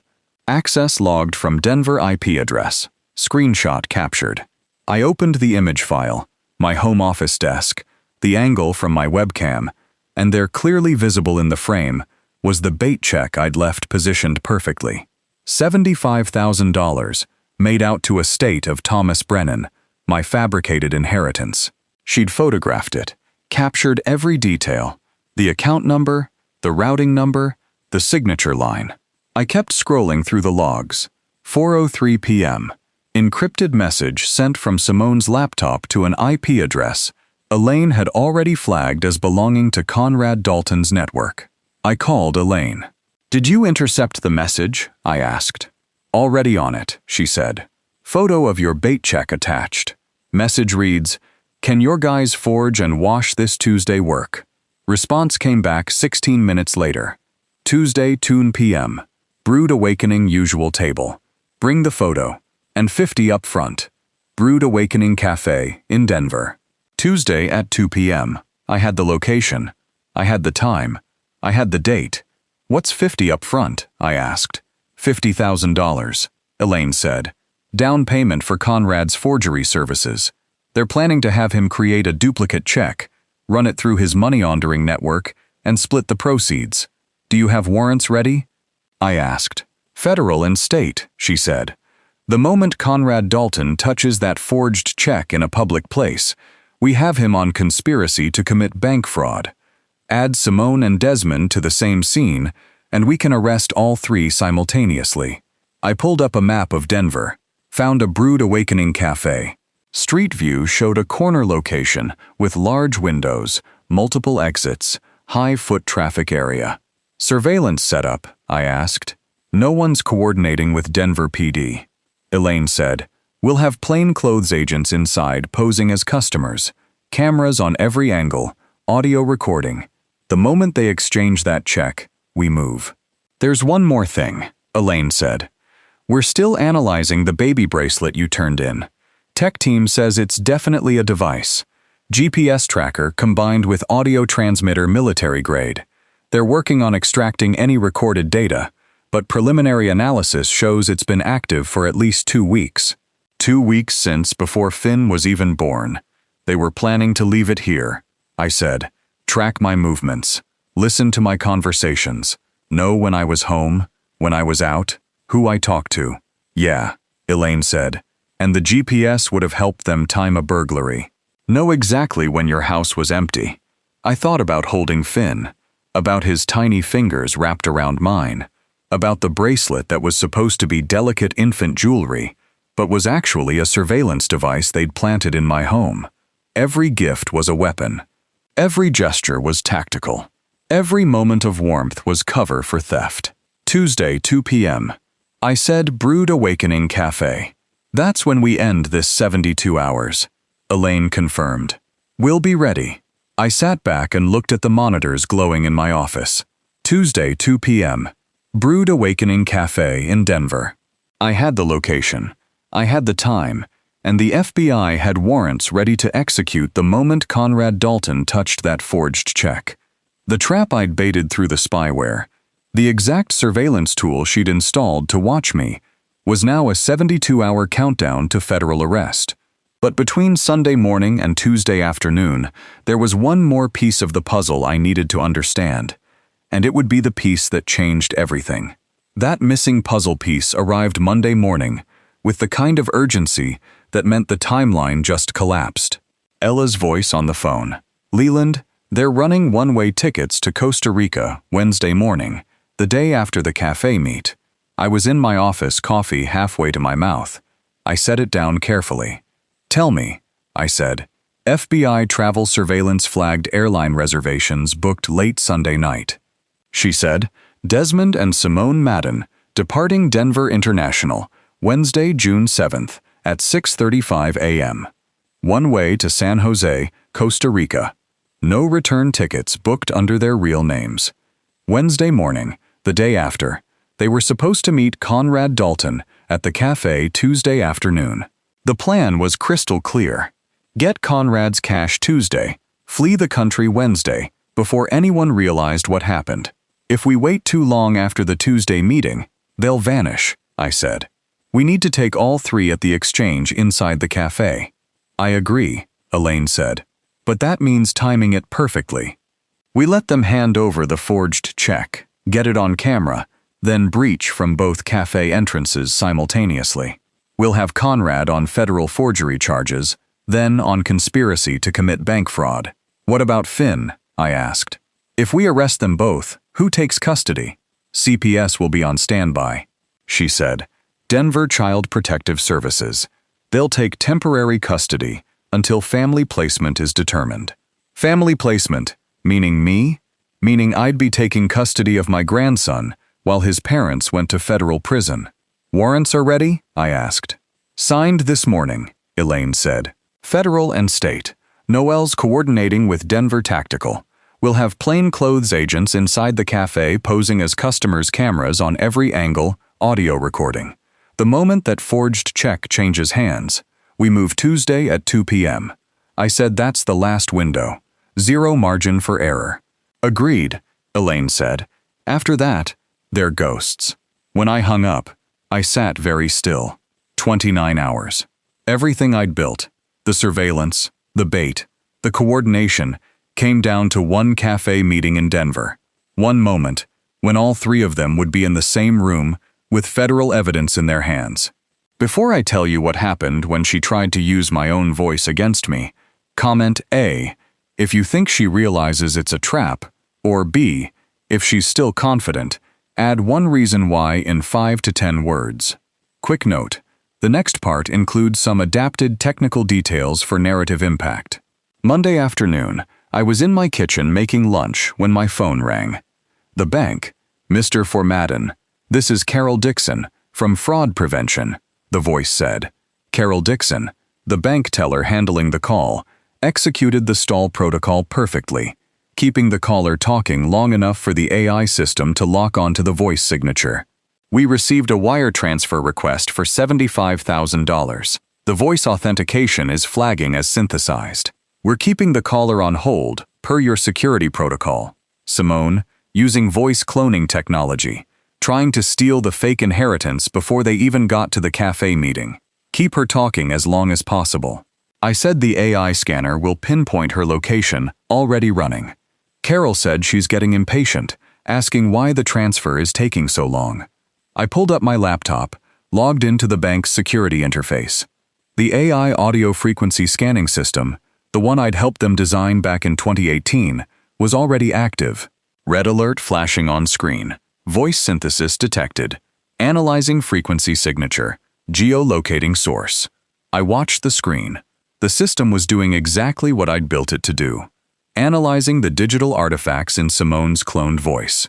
Tracking the cellular signal. Triangulating her position. 30 seconds, 45, 60. Then the coordinates appeared. 39.7392 degrees north. 104.993 degrees west. Denver 0.3 miles from their apartment address. The AI system I'd helped them build in 2018 pinged with Simone's exact coordinates, 0.3 miles from her apartment. Live right now. Got her, I said to Carol. Deny the transfer. Security protocol requires in-person verification for amounts over $50,000. Copy that. Carol said she's not going to be happy. I don't need her to be happy. I said I need her tracked. I called Elaine immediately. Simone just tried a voice-cloned wire transfer. I said the bank flagged it.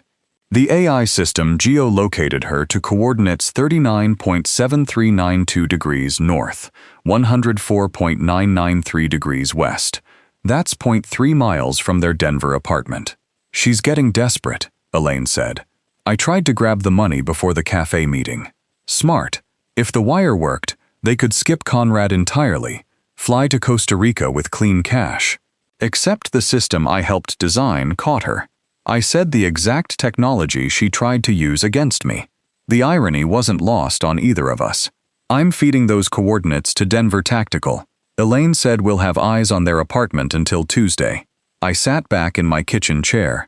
Simone had installed spyware on my computer to watch my investigation. I'd turned that spyware into bait that lured her to a cafe.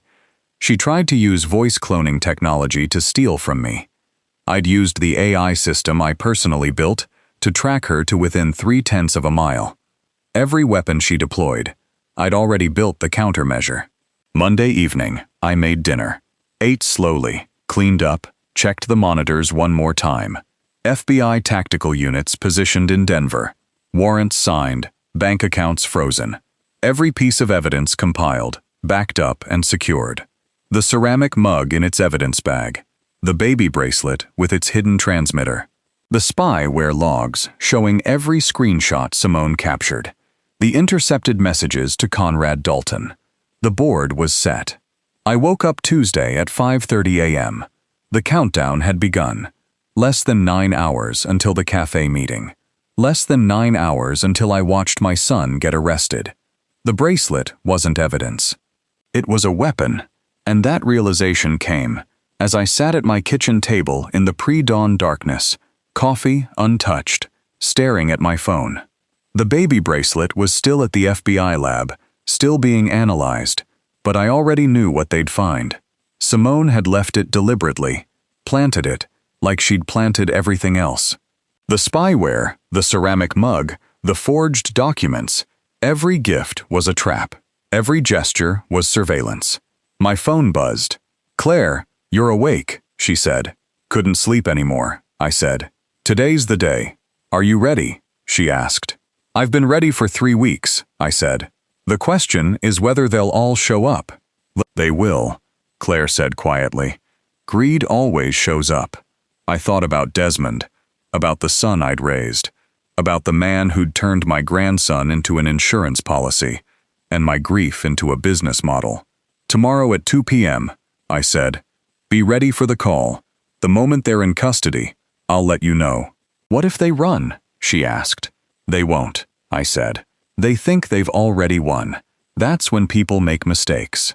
We sat in silence for a moment. 32 years of marriage, a son we'd raised together, a grandson we'd never expected, and now this waiting for federal agents to arrest our own child. "I love you," Claire said. "I love you too," I said. "This will be over soon." I hung up and checked my watch. 6:45 a.m., 7 hours 15 minutes. At 7:13 a.m., my phone rang. FBI.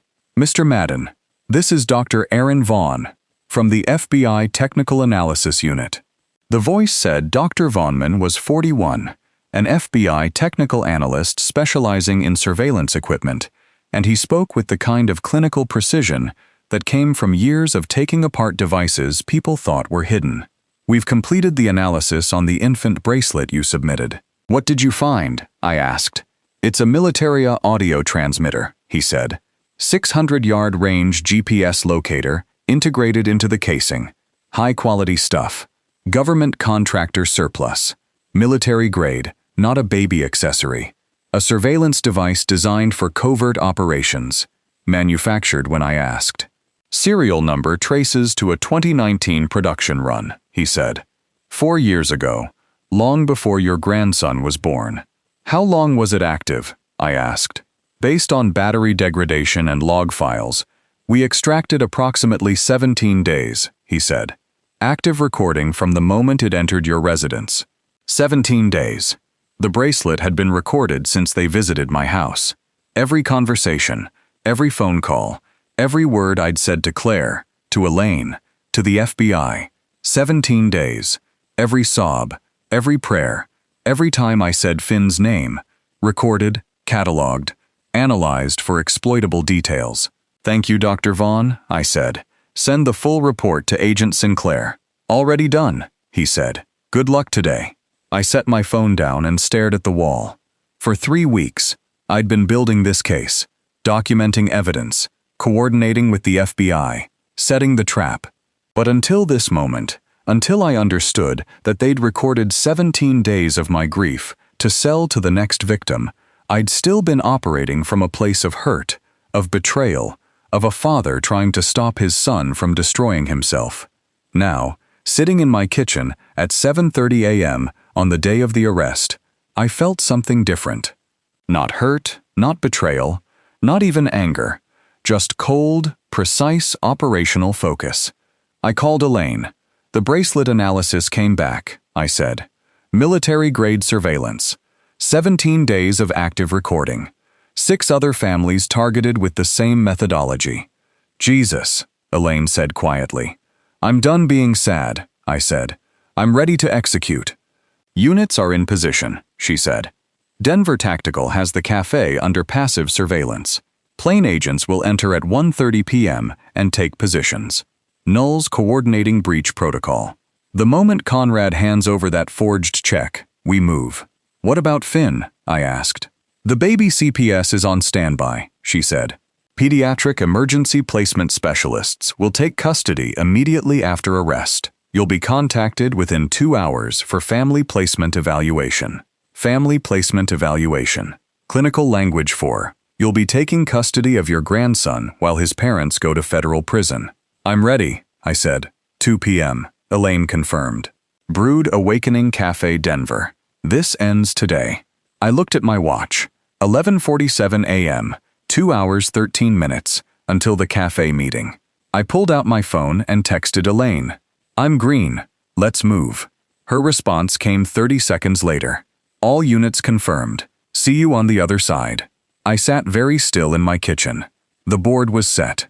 The trap was ready. Federal agents were in position. In 2 hours and 13 minutes, I would watch my son walk into a cafe to collect payment for forging my inheritance check, and I would watch federal agents arrest him for conspiracy to commit fraud, identity theft, and insurance fraud involving a minor.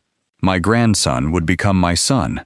My son would become a federal inmate, and the woman who'd planted a military-grade surveillance device in my home, disguised as a baby bracelet, would finally understand that she'd been hunting a detective the entire time. I drove to Denver, parked 3 blocks from Brood Awakening Cafe, walked to the unmarked FBI SUV where Agent Teresa Kovac, the lead field agent coordinating the operation, was running final communications checks.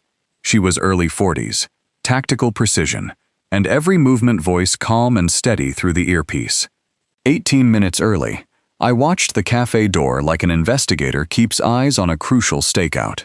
All units in position, Teresa said into her calm. Subjects expected at 1:50 p.m. Breach protocol green. CPS standing by for minor custody. I sat in the back seat of the SUV watching the cafe through tinted glass. 4 FBI agents were already inside posing as customers.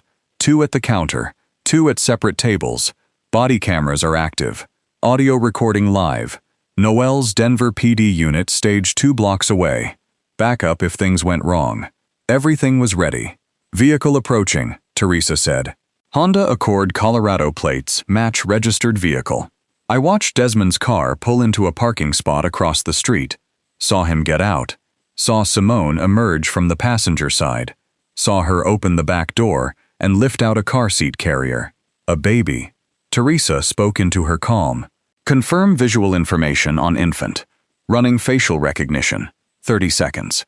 45. Affirmative. The response came through.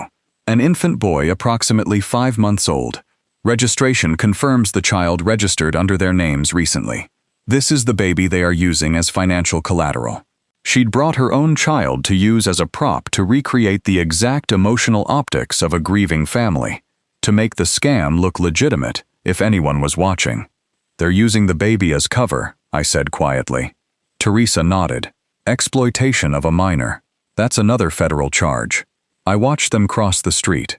Desmond pushed the stroller. Simone walked beside him, calm and composed. They looked like any young family meeting someone for coffee. They entered the cafe at 1:52 p.m. Inside, through the body camera feeds streaming to Teresa's laptop, I saw Conrad Dalton already seated at the corner booth. Mid-50s silver-rimmed glasses briefcase on the table. Money launderer and document forger who'd spent 20 years routing stolen funds through shell companies. Desmond scanned the room. His eyes moved over the FBI agents without recognition. He gave Simone a small nod. All clear. They approached Conrad's table, sat down, positioned the stroller between them and the wall. "Audio active," Teresa said. I could hear everything through the body camera feeds. The cafe background noise, the espresso machine, low conversation. Then Conrad's voice. "You have the information." Desmond slid a thumb drive across the table. Bank routing numbers, account access codes, security questions, everything you need. Conrad pocketed the drive, slid a manila envelope across the table in return. Simone opened it, extracted a check, held it up to examine under her phone's flashlight. The body camera zoomed, high-define capture of every detail. My signature, my account number, $75,000 made out to Desmond Madden, forged so perfectly even I would have cashed it. "Wire clears Friday," Simone said, studying the watermark. "You get 20% Caymans or Singapore?" Conrad asked. "Costa Rica." Simone said Wednesday flight. They were planning to cash the forged check wire the money to Conrad, take their cut, and flee the country in less than 24 hours. "That's my retirement account," I said to Teresa. "The routing number, that's my actual account." "We have it on camera," Teresa said. Conspiracy to commit bank fraud, identity theft, forgery, all three of them. 2:03 p.m. The check passed from Simone to Desmond. He tucked it into his jacket pocket. "Breach in 30 seconds, Teresa said into her calm. "All units, confirm." I watched the body camera feeds. FBI agents at the counter stood smoothly. The two at tables moved into position. 8 months. 8 months to get to this 10-second takedown. 2:07 p.m. Federal agents, hands visible. Nobody moves. The cafe erupted. Customers who weren't FBI scattered. Conrad's hands shot up immediately. He knew the drill. His briefcase was already being seized. Simone showed zero affect. Her face went completely blank, hands raised. No surprise, no panic, just a cold calculation. "I want my attorney," she said flatly. But Desmond spun toward the window. His eyes locked onto the SUV, onto the tinted glass where he couldn't possibly see inside, but somehow knew exactly where I was sitting. 11 seconds, I counted. His mouth formed one word, "Dad." Not a question, an accusation. I sat perfectly still, watching my son's face through the glass, watching the federal agents move in, watching the handcuffs go on, watching everything I'd built over 3 weeks execute with precision. Desmond kept staring at the SUV, at me, through me. I saw shock cross his face, then anger, then something that might have been shame, but I didn't see regret. Not for the forged check in his pocket, not for the stolen funds, not for using a baby as a prop, not for the 8 months of manipulation and lies. Just fury that I'd caught him, rage that I'd been smarter, betrayal that his own father had orchestrated the trap. No remorse for what he'd done, only anger at losing. "Subject secured," Teresa said into her calm. "Cafe clear. CPS moving in for minor custody." I watched them being led out. Conrad first, already cooperating. Simone next, face still blank, already running through her victim cover story in her head.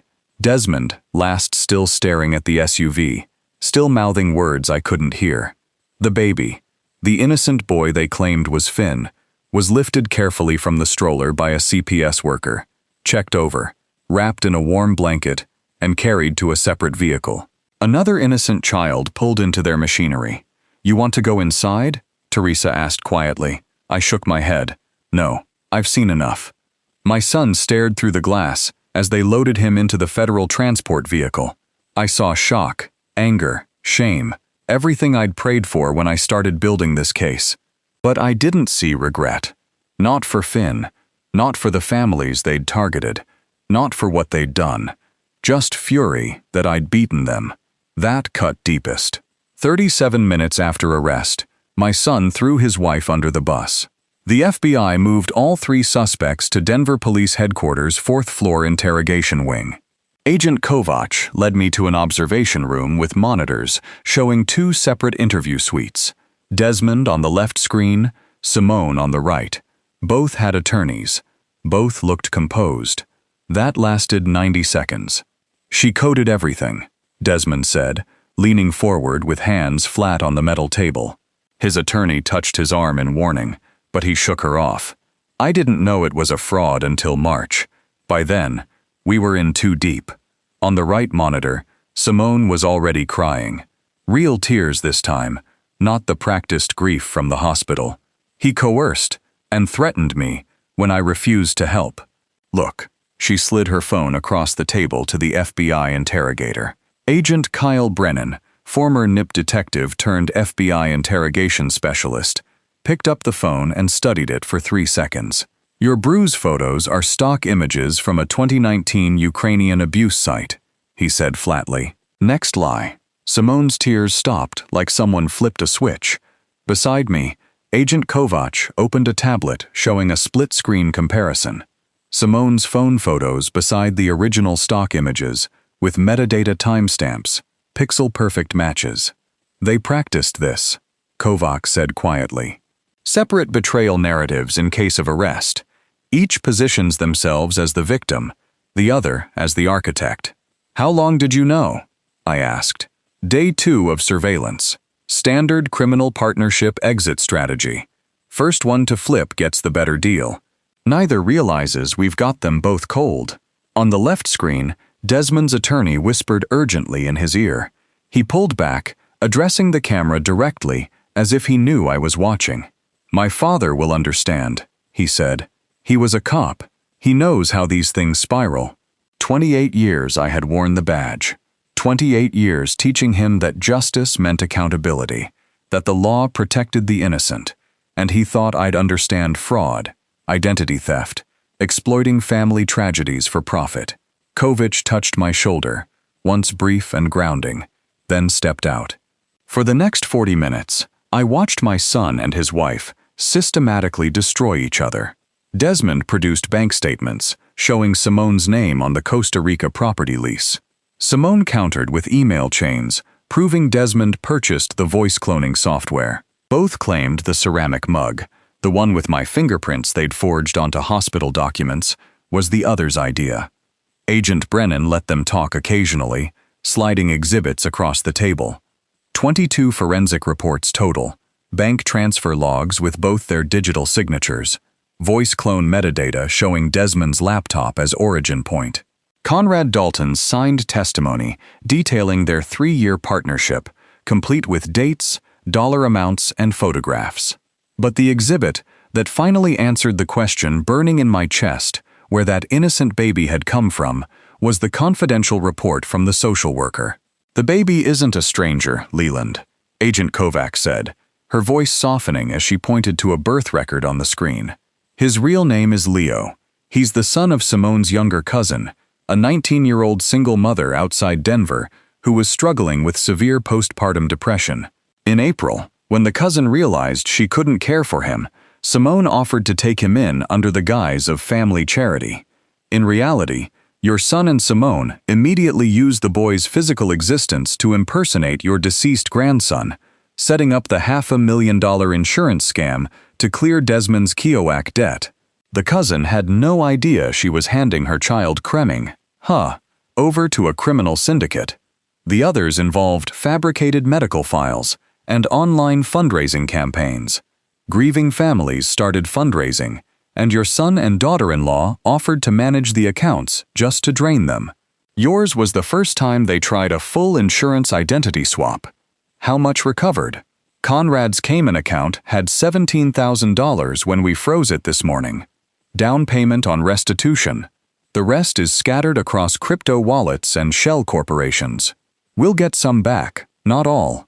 On the monitors, both interrogators presented identical plea offers: full confession, victim testimony, cooperation on asset recovery, in exchange for reduced sentences. The deals would expire in 48 hours. The deals would expire in 48 hours. Desmond's response was immediate. I'm not testifying against her. We're done talking. Simone said nothing, just stared at the wall with the empty expression I'd seen on suspects who'd already checked out of their own lives. The interrogations ended at 4 p.m. Kovac walked me downstairs to the first-floor waiting area, where a woman in her late 30s sat with a tablet and a car seat. She had the calm, worn competence of someone who'd navigated years of family crisis. Mr. Madden, this is Rebecca Morrison, CPS lead caseworker, Kovac said. Rebecca stood extending her hand. He's 5 months old. Both custodial guardians are now in federal custody. We've already contacted the biological mother that she's been made aware of the situation and has indicated she cannot provide care at this time. Given your connection to this case and your son's role as the child's registered guardian, you're our first family placement contact. That's when I saw him. Baby Finn, asleep in the car seat. One tiny fist pressed against his cheek. Same dark hair as his brother. Same nose. He looked nothing like Desmond. 8 months of rage surveillance, calculated trap setting, cold professional distance, all of it dissolved. This wasn't Desmond's son in any way that mattered. This was a child born into a criminal enterprise, used as a prop and fraud schemes insured for $500,000, like inventory, and he was innocent. The tears came quietly, surprising me. I'd cried at the first infant's memorial service, the real Finn, the grandson, I'd held for 6 weeks before SIDS took him in March. But I hadn't cried since. Not when I discovered the fraud, not during surveillance, not watching Desmond's arrest. I'd locked it all down, focused on the case, now holding this baby, who carried my dead grandson's name. I couldn't stop. What will you tell him when he's older? Rebecca asked gently. The truth, I said. But not today. She made a note on her tablet. DNA testing is ordered standard procedure in cases involving questioned paternity. Results in 2 weeks. That's when I understood. Desmond might not be this child's biological father. Simone's betrayal ran deeper than fraud. I held Finn against my chest, feeling his heartbeat steady and trusting. He knew nothing about his parents' crimes, about the brother who died, about the families destroyed in his name. Good. He never needs to. But someone would have to tell Claire. Paperwork made it real. I was now custodian of my son's son, funded by my son's illegal scheme. Rebecca Morrison had driven us from the CPS intake room to the FBI Denver field office 6th floor victim services wing. It was 6:47 p.m. Finn slept in a borrowed car seat, while I signed restitution forms across a conference table that smelled of burnt coffee and industrial cleaner. Brennan, who had spent the past 2 hours methodically dismantling their defenses in the interview room, now handled the victim restitution processing, and he sat across the conference table, his uniform slightly rumpled, sliding the asset forfeit reports toward me, with a look of grim empathy and custody of his son. Elaine said quietly. I looked at Finn, still asleep, one small fist curled against his cheek. She wasn't wrong. Elaine opened another file. Conrad Dalton accepted a 20-year plea deal this afternoon. Full testimony against Desmond and Simone, asset forfeit cooperation on identifying the other victim families. His attorney's smart. Conrad's the only one who might see daylight before 70. What about Desmond and Simone's tickets? I asked.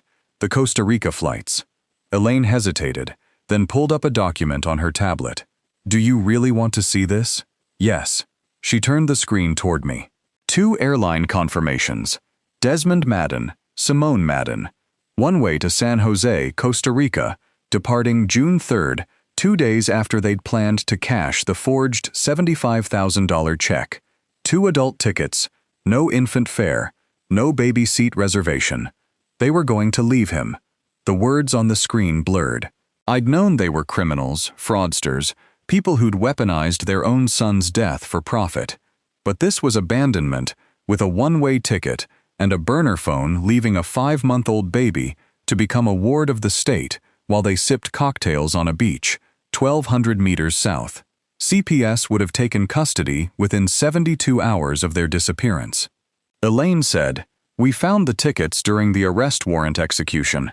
That's why Rebecca Morrison was already on standby. I signed the restitution form without reading the rest. My hand was shaking."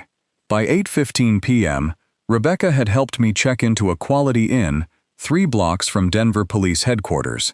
Room 318. 2 double beds, a microwave, and a view of the parking lot. She'd brought emergency supplies from CPS formula diapers, a portable crib that folded out like a camping tent, and a 4-page instruction sheet printed in 8-point font. "He eats every 3 to 4 hours, Rebecca said, demonstrating the bottle warmer. "Test temperature on your wrist. Call me if you need anything." "I mean that." She left at 8:47 p.m. Finn woke up screaming at 11:32 p.m. I'd caught serial murderers. I'd dismantled drug trafficking operations across 4 states. I'd testified before federal grand juries without notes. And I could not for the life of me operate a bottle warmer. The formula was too hot, then too cold, then too hot again. Finn refused, wailing with the single-minded fury of someone who knew exactly what he wanted and couldn't understand why the adult holding him was incompetent. Formula everywhere on my shirt, the bedspread, the instruction sheet that might as well have been in Mandarin.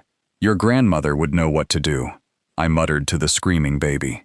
"I just know how to find people who don't want to be found." At 12:14 a.m., I called Claire.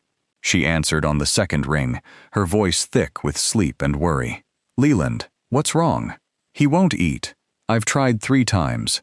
Test the temperature on your wrist." "Your wrist, Leland." I pressed the bottle nipple against my wrist, scalding. "It's too hot," I said. "Run it under cold water for 20 seconds. Not the formula, the bottle. Then try again." I did test it again. This time it felt body warm, barely noticeable. Finn latched on immediately, his cries stopping like I'd flipped a switch. The sudden silence was stunning. "Okay," I whispered into the phone. "Okay, there we go. Good boy." Claire's exhale was audible across the line. "You've got this." "I don't," I said honestly, "but I'm trying." We stayed on the phone for 40 minutes, while Finn finished the bottle, while I figured out how to burp him without dropping him, while I changed a diaper that required architectural precision I hadn't used since dismantling evidence boards. Claire's voice stayed steady, patient, walking me through each step. When Finn finally went back to sleep at 12:51 a.m., she said, "I'm driving up tomorrow morning. Don't argue." I didn't. At 3:14 a.m., Finn woke screaming again. This time it wasn't hunger. The bottle didn't help. The diaper was fine. He just wanted something.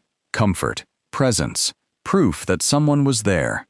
I lifted him from the portable crib, held him against my shoulder, and started pacing. 47 minutes of pacing. Not for evidence, not for closure, just for him. The hotel room was small, 15 steps from window to bathroom door. Turn, repeat. My shoulder ached. My eyes burned. Finn's cries slowly softened to whimpers, then hiccups, then small breaths against my neck. I hummed something formless, not quite a song. His tiny fingers gripped my collar, holding on. "Your dad stole from me," I whispered, exhausted. "Your mom exploited your brother's absence. And here you are. Perfect." Finn made a small sound, settling deeper against my shoulder. "I missed this with your father," I said to the darkened room. "Too many cases. Too many late nights. Maybe that's why he way." I stopped. That was the easy answer. The guilt reflex of a parent watching their child's trial on the horizon. But it wasn't true. Not entirely. "No," I said quietly. "He made his choices. You'll make yours. I'll just be here."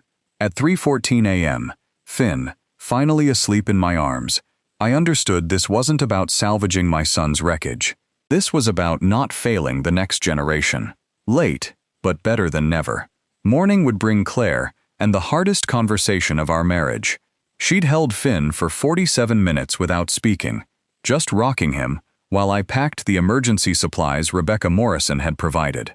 When she finally looked at me, her eyes were red but dry. "I'm flying back," she'd said. "You drive with him. You need this. Not anger, not punishment. Permission." Now at 10:37 a.m., stood in the Quality Inn parking lot, triple-checking the car seat installation in the rental SUV. The base clicked into place with the same satisfying certainty as loading evidence into a case file. Rebecca's instruction sheet was laminated. She'd thought of everything: formula diapers, backup bottles, a blanket that smelled faintly of fabric softener, and institutional efficiency. Finn watched me from the car seat, dark eyes tracking my movements. He didn't cry. "Last time I drove this road, I didn't know your name," I said, adjusting the chest clip one more time. "Didn't know what I'd find." He made a small sound, not quite a coo. I pulled on to I-7 westbound at 10:52 a.m. No emergency this time. No frantic overnight drive, fueled by panic and worst-case scenarios. Just a retired detective and his 5-month-old grandson heading home at a reasonable speed, with the cruise control set to 73. A few weeks ago, I drove to crisis. Now I'm driving from it. I left Claire a voicemail at the Colorado-Utah border. "We're heading out. Take your time. I'll be there when you're ready." She didn't call back. I didn't expect her to. The highway unfurled west through rust-cold canyons and scrub brush that looked like it had given up on rain decades ago. Finn slept through Glenwood Springs, woke briefly near Grand Junction, took a bottle at a rest stop outside Moab without complaint. The rhythm of it, check mirror, scan gauges, monitor, baby, repeat, settled into something almost meditative. Milam marker 304 appeared just past the Utah-Arizona border. Same rest stop where I'd pulled over a few weeks ago, sobbing into the steering wheel after the hospital had turned me away. The building looked identical: faded beige concrete vending machines behind scratched plexiglass families, stretching their legs before the next highway segment. I kept driving. Somewhere around the Arizona border, my mind started doing the math it had been avoiding since the arrest. Timeline archaeology. The kind of obsessive accounting that used to drive Claire crazy during active investigations. I replayed the timeline in my head. January was the funeral of the real Finn. February was when Simone sent the ceramic mug to steal my print. May 15th was the drive through the snowstorm and the forgery at the hospital. June was the discovery of the bill, the FBI intervention, and finally, the arrest. 164 days from devastation to custody. Cost everything I'd saved over 30 years. One son sitting in federal custody, one marriage barely breathing. Gain the baby sleeping in the rearview mirror. "Your dad called me obsessive," I said to Finn, who was awake now, staring at the sunlight patterns on the ceiling upholstery. "Maybe I was, but I got you out. Not revenge, recovery. There's a difference." I'd spent 28 years as a cop understanding that difference in theory. Victims versus perpetrators, justice versus vengeance, closure versus punishment. But I'd never lived it until Desmond's booking photo appeared in the FBI case file with my signature on the witness statement. My son, my evidence, my testimony that would send him to federal prison for a minimum of 12 years. The highway stretched ahead, heat shimmer, making the asphalt look liquid in the distance. Somewhere behind me, Claire was boarding a plane, sitting in a window seat, watching clouds and thinking thoughts. I couldn't guess. We'd been married 31 years. I'd investigated fraud rings, dismantled criminal enterprises, built cases that sent dozens of people to prison. And I had no idea if my wife would still be wearing her wedding ring when I pulled into the driveway. Finn made a wet sound, spitting up slightly onto the blanket Rebecca had tucked around him. I'd need to change that at the next stop. Add it to the list of skills I'd learned in 3 days. Bottle temperature, diaper architecture, burping angles, the specific cry that meant hunger versus the one that meant loneliness. Skills I'd never learned with Desmond. Too many case files, too many late nights, too many times choosing the investigation over the bedtime story, the stakeout over the school play, the closing argument over the family dinner. Could a man who failed his son succeed with his grandson? The question sat in my chest like a stone. No answer came, Just mile markers and exits and the small sounds of a baby who didn't know yet what his last name meant, what his parents had done, what his future looked like beyond the next bottle and the next clean diaper. Phoenix City Limits sign appeared at 6:47 p.m., backlit by sunset that turned the desert copper and gold. Finn woke, babbled softly at the changing light. Didn't cry, just made the small observational sounds of someone noticing the world was different now. "That's home," I said, taking the exit toward our neighborhood. "You're home now if we do this right." The house would be different, not the shrine to loss it had become after Desmond cut off contact. Not the evidence staging area it had been during the investigation. Not the empty silence it had been the morning I drove to Denver a few weeks ago. Claire and I had to decide, raise him ourselves or find him a family that wasn't built on fraud and broken trust, and a son awaiting trial for exploiting his own child's death. But tonight he was ours. The street looked the same: desert landscaping, tile roofs, houses set back from the road with gravel yards, and saguaro cacti standing sentinel. Our driveway appeared on the left, the porch light already on, even though the sun hadn't fully set. Claire's doing. She'd beaten me home. I checked the rearview mirror. Finn, sleeping tiny fist, clutching the blanket Rebecca had packed. No answers yet about custody, about Claire, about whether we could survive this. But he was safe. That was enough. The hard part would be explaining it all to Claire. Claire signed first, then slid the guardianship papers across the table to me. We'd talked for 3 hours the night before Finn asleep between us on the guest bed. Neither of us trusted him to sleep alone in yet. She'd cried, I'd cried. We'd said things that needed saying about absence and obsession and the 31 years we'd built that Desmond had nearly destroyed. But we were still here, and so was Finn. Now, Friday morning, June 24th, we sat in Diane Thompson's office, a Phoenix family law attorney in her early 50s who specialized in emergency guardianship cases involving incarcerated parents. Her walls were covered with children's drawings and court certifications in equal measure. "Emergency custody is temporary," Diane said, organizing documents into 3 stacks with the practice deficiency of someone who'd done this hundreds of times. "Permanent guardianship requires home study, financial review, psych evaluation. The court wants proof you can provide stable care long-term." Finn sat in Claire's lap, gripping her necklace with the determined focus of a 5-month-old who'd discovered shiny objects. He didn't cry. He rarely cried anymore, as if he'd used up his lifetime allocation in the first week we'd had him. "How long?" Claire asked. 3 to 4 weeks for the evaluation. Court date mid-July if everything clears." I signed where Diane indicated my signature, looking strange next to Claire's flowing script. 30 years of police reports had turned my handwriting into block capitals and abbreviations. Claire still wrote like a teacher, which she'd been before Desmond was born. "Martin Crawford will conduct your home study," Diane continued. "He'll interview you separately together and observe you with Finn. Be honest. He's looking for capacity, not perfection." Martin Crawford arrived at our house July 2nd, a court-appointed evaluator in his mid-40s with a child welfare background and a tablet that tracked every answer we gave. He had the calm, watchful demeanor of someone trained to spot lies in desperate people's eyes. He interviewed Claire first in the living room, while I gave Finn a bottle in the kitchen, just out of earshot. When it was my turn, Martin's first question was direct. "Can you raise your grandson after your son's crimes?"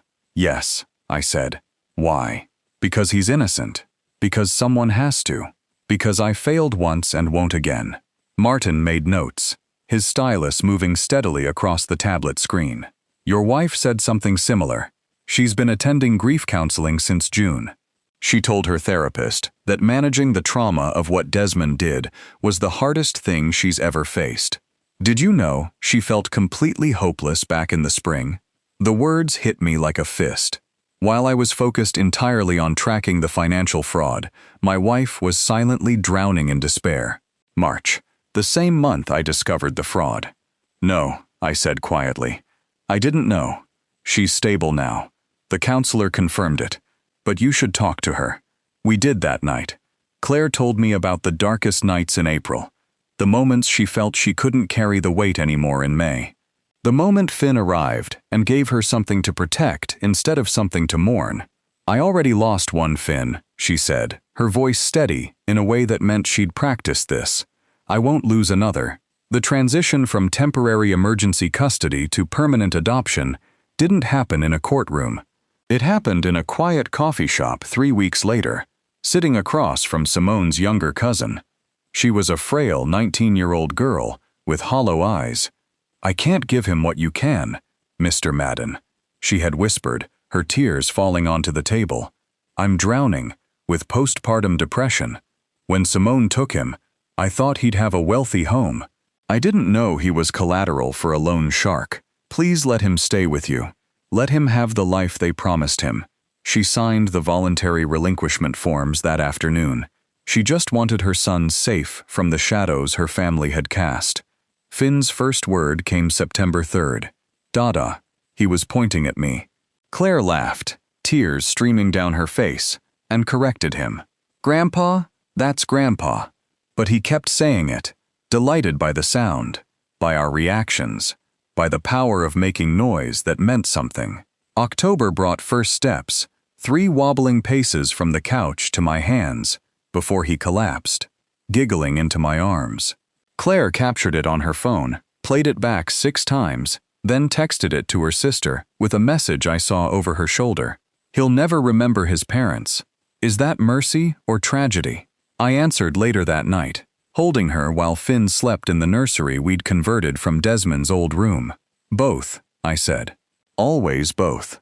By November, our little boy was pulling himself up on every piece of furniture he could reach, toddling 2 steps before sitting down hard and looking surprised at himself and smashing his first taste of birthday cake into his hair, with the focused determination of someone discovering a new skill. Claire took 47 photos, her laughter filling the house for the first time in years. Desmond sent nothing. No birthday card, no letter, no collect call from federal detention requesting to speak to his son. 6 months, not one word from Desmond. He chose silence. December 14th, 2023. I flew back to Denver alone. Claire stayed with Finn. Neither of us thought Desmond deserved to take both of us away from the baby. Even for a day. U.S. District Court, downtown Denver, courtroom 4. I sat in the gallery, 3rd row back, wearing the suit I'd worn to the memorial service 11 months earlier. It still fit barely. Judge Sandra Reynolds presided U.S. District Court judge in her mid-60s, with 23 years on the federal bench, specializing in white-collar fraud and conspiracy cases. She had the controlled intensity of someone who'd seen every financial crime variation and was no longer impressed by creativity, only appalled by scale. Desmond entered First-Hand's cuffed orange detention uniform, hair shorter than I'd ever seen it. He'd lost weight. He looked older than 28. He looked like an inmate. Simone followed same uniform, same posture, shoulders back, chin up, the performance of dignity in someone who'd weaponized performance for profit. Judge Reynolds read the charges: conspiracy to commit wire fraud, identity theft, elder financial exploitation, wire fraud across state lines. The list took 4 minutes. Then she sentenced them. Desmond Madden, 18 years federal, no parole eligibility for 14. Simone Madden, 22 years, the additional 4 years, reflecting Judge Reynolds's finding that she was the primary architect, that without her technical infrastructure, none of the 7 families would have been targeted. The gavel came down. Bailiffs led my son out through the side door. He never looked back. Not at me, not at the gallery, not at the father who had spent months building the case that put him there. Outside, snow was falling on Denver. The marshals should have taken a different route. Old courthouse limited corridors. And suddenly, Simone stood 3 feet from me, chains connecting her wrists to a belt orange uniform, identical to what Desmond had worn an hour earlier. The marshal touched her elbow. She didn't move. 47 seconds. I counted without deciding to. No performance this time, no manufactured tears, no trembling lip, no carefully rehearsed vulnerability. Just her eyes flat and assessing, moving across my face the way a locksmith reads a mechanism, not with hatred, but with professional interest, evaluating whether I was worth one final play. I gave her nothing. She walked on chains, measuring each step down the corridor, and never looked back. The flight to Phoenix departed at 7:15 p.m. I sat in 14C and did the arithmetic I'd been avoiding all day. January 8th, the first Finn's funeral. December 14th, sentencing. 340 days between the day everything broke and the day the gavel came down. Desmond's release date, 2041. Finn's 18th birthday, 2041. The symmetry arrived unbidden, the kind that would feel engineered in fiction. My grandson would cross a graduation stage the same calendar year his father walked out of federal custody, middle-aged and unreturnable. I sat with that coincidence over the Rockies' 35,000 feet of cold air between me and it, and decided it wasn't poetic. It was just math. What I'd tell Finn about his father, and when I still didn't know. But I knew what I wouldn't tell him. That Desmond had asked for him because Desmond never did. 11 months in federal detention, not one letter, not one photograph requested, not one collect call that got halfway through dialing before he hung up. Silence so complete, it answered every remaining question. The cab pulled into our driveway at 10:34 p.m. Rosa Madriel sat on the porch steps with Finn asleep against her shoulder. She'd been a stranger 18 months ago. Now she was the first person Claire called. She transferred him to me without ceremony, patted my arm once, and said what needed saying. Just be his grandpa now. I carried him inside, past Claire sleeping on the couch, into the nursery we'd built from Desmond's old room. I didn't put him down. Some nights you just hold on. 2 years is long enough to stop measuring time in damage. For the first 6 months after the sentencing, I tracked everything, checked the inmate locator twice a week, monitored the restitution account for updates, kept a running mental inventory of every open question, the appeals process, the civil litigation against Conrad Dalton's shell companies, the FBI's ongoing work identifying the other 6 families in the network. Old habits from 30 years of case management don't dissolve on a judge's schedule. They dissolve slowly, like scar tissue softening in warmth, and only when you stop noticing them. I stopped noticing sometime around March, not because the questions disappeared, but because Finn started climbing. Everything within reach became a challenge he intended to solve personally. The couch cushions, the porch steps, the cabinet under the kitchen sink, where Claire kept the dish soap, which he'd somehow identified as the most interesting location in the house. I spent 2 weeks baby-proofing things I'd never thought to look at twice, on my hands and knees, examining the world from 14 in off the ground. And somewhere in that process, the inmate locator app moved to the second screen of my phone and then off it entirely. Some priorities just reorganized themselves without asking permission.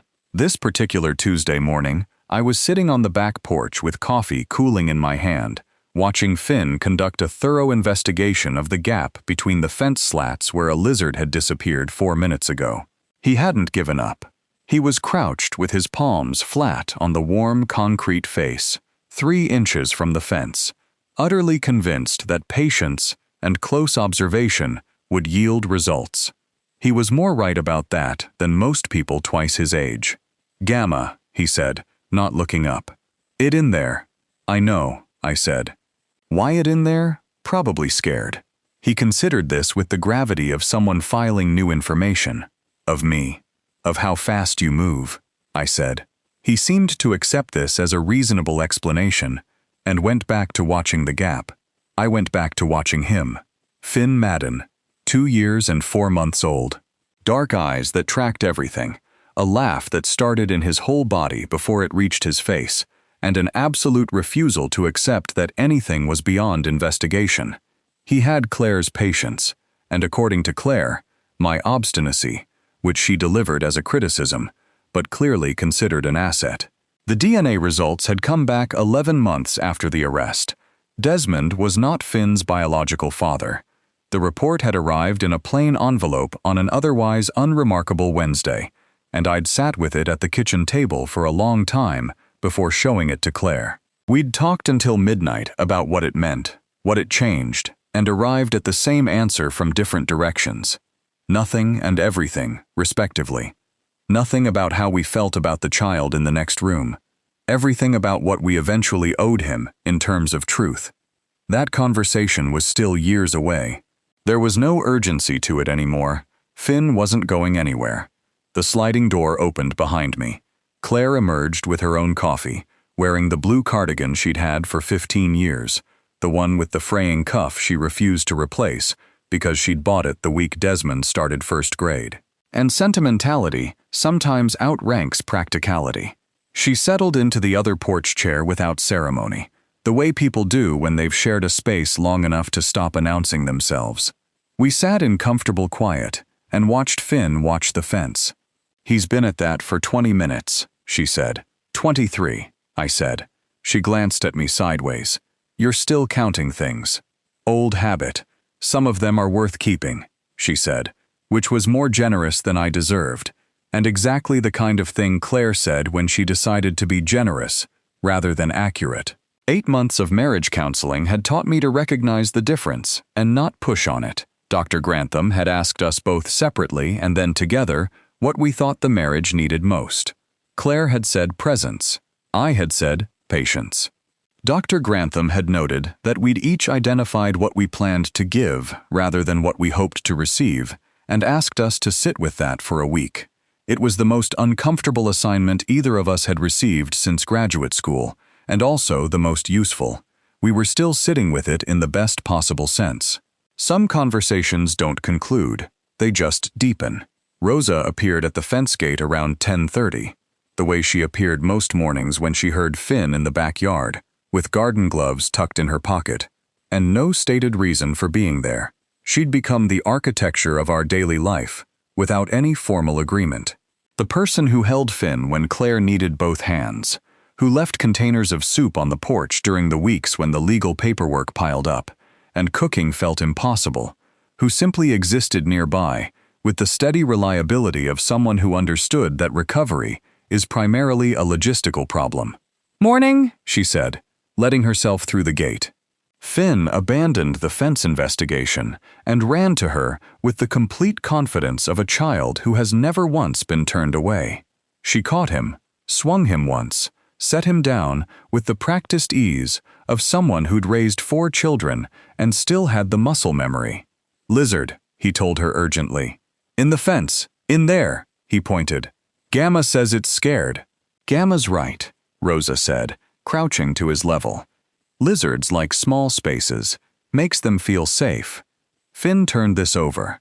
"Where's my small space?" Rosa looked up at me over his head, with an expression that said, "Your move." "Right here," I said, patting my chest. "This is your small space." He thought about this with genuine philosophical seriousness. Then he climbed into my lap without asking, settled his back against my chest, and resumed observing the fence from the new elevation. Rosa smiled, stayed for coffee. The morning continued, the way mornings had been continuing for months now, slowly, warmly, without the jagged vigilance that had defined the previous year. The guardianship order had been made permanent in October, 7 months after the arrest, following a home study, 2 psychological evaluations, a financial review, and a court date that lasted 45 minutes, and ended with a judge signing a document that made official what had been functionally true since the night I'd paced a hotel room in Denver, trying to remember how bottle temperature worked. Finn was ours, his birth mother, Simone's 19-year-old cousin, the young woman who'd handed her son to people she'd trusted and had no way of knowing where criminals had signed voluntary relinquishment 3 weeks after the arrest. Rebecca Morrison had arranged a meeting between us at a coffee shop, and the young woman had sat across from me with red eyes and steady hands and said she needed to know he'd be safe. I'd told her everything I could tell her. She'd asked if she could have a photo every few months, just to know he was growing. I'd said yes without hesitation, and I meant it. And twice a year since then, I've mailed an envelope to Rebecca's office to forward along. I didn't know if she opened them. I sent them anyway.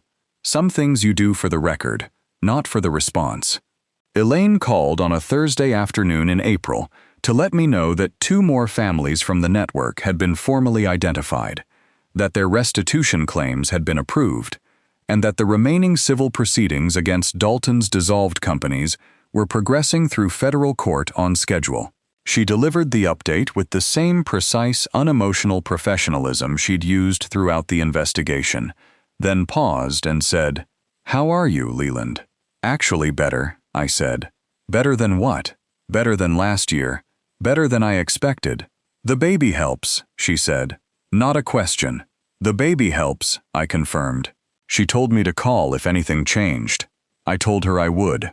We both knew the active phase of the case was finished, and these calls were becoming what they'd always been between us, the maintenance of a friendship that had formed in the context of professional necessity and survived into something quieter. By mid-afternoon, the backyard had been thoroughly explored. 2 additional lizards spotted and respectfully observed, and Finn had eaten half a banana and abandoned the rest near the rose bushes in a location he'd forget about within minutes. Claire had taken him inside for a nap around 2 o'clock, the negotiation brief and decisive, and the house had gone quiet, in the specific way it goes quiet when a small child is sleeping. Not empty, but held. I stayed on the porch. The desert stretched west, the mountains cutting a clean line against a sky that Phoenix turned a particular shade of blue in late afternoon, the kind that doesn't photograph correctly and exists only in the moment you're standing in it. The temperature had dropped enough that the heat wasn't working anymore. A neighbor's dog barked twice somewhere down the street and then stopped. I thought about Desmond, not with the grinding obsession that had occupied the first year, not with grief or rage or the complicated shame of a father who'd built the case that sent his own son to prison. Just think about him the way you think about weather, acknowledging what it was, noting that it had changed, accepting that you had no control over when it changed further. He would be released in 2041. Finn would be 18. What happened after that was not my case to manage. I'd learned slowly and at considerable cost that some files close, that the job of protecting the living is different from the job of prosecuting the past, and that I could only do one of them now. I had chosen correctly. The sliding door opened. Claire leaned out. "He's asking for you," she said. "Won't settle without the dinosaur story." "Which one?" "The one where the grandfather dinosaur finds the baby dinosaur." Of course, he'd named that one himself months ago, and requested it, with the frequency of a child who understands instinctively that certain stories need to be told more than once before they become real. I set my coffee down on the railing and went inside. The story was 3 minutes long. He was asleep before the ending. I stayed another 20 anyway, sitting in the chair by the window while afternoon light crossed the floor, listening to him breathe in the room that used to hold nothing and now held everything. 2 years is long enough to stop measuring time and damage. I had started measuring it in something else entirely, and to you listening to my story, remember this: the people closest to you can hurt you the deepest, but they can also be your reason to keep going. Those late nights, those missed dinners, those cases I chose over Desmond's childhood, they created the distance Simone exploited.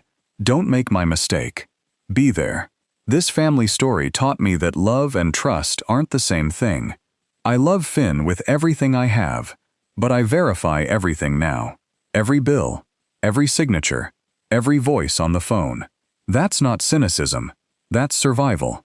And here's what I believe God put me through this difficult journey, so I could save that innocent baby and get a second chance at being the grandpa I should have been from the start.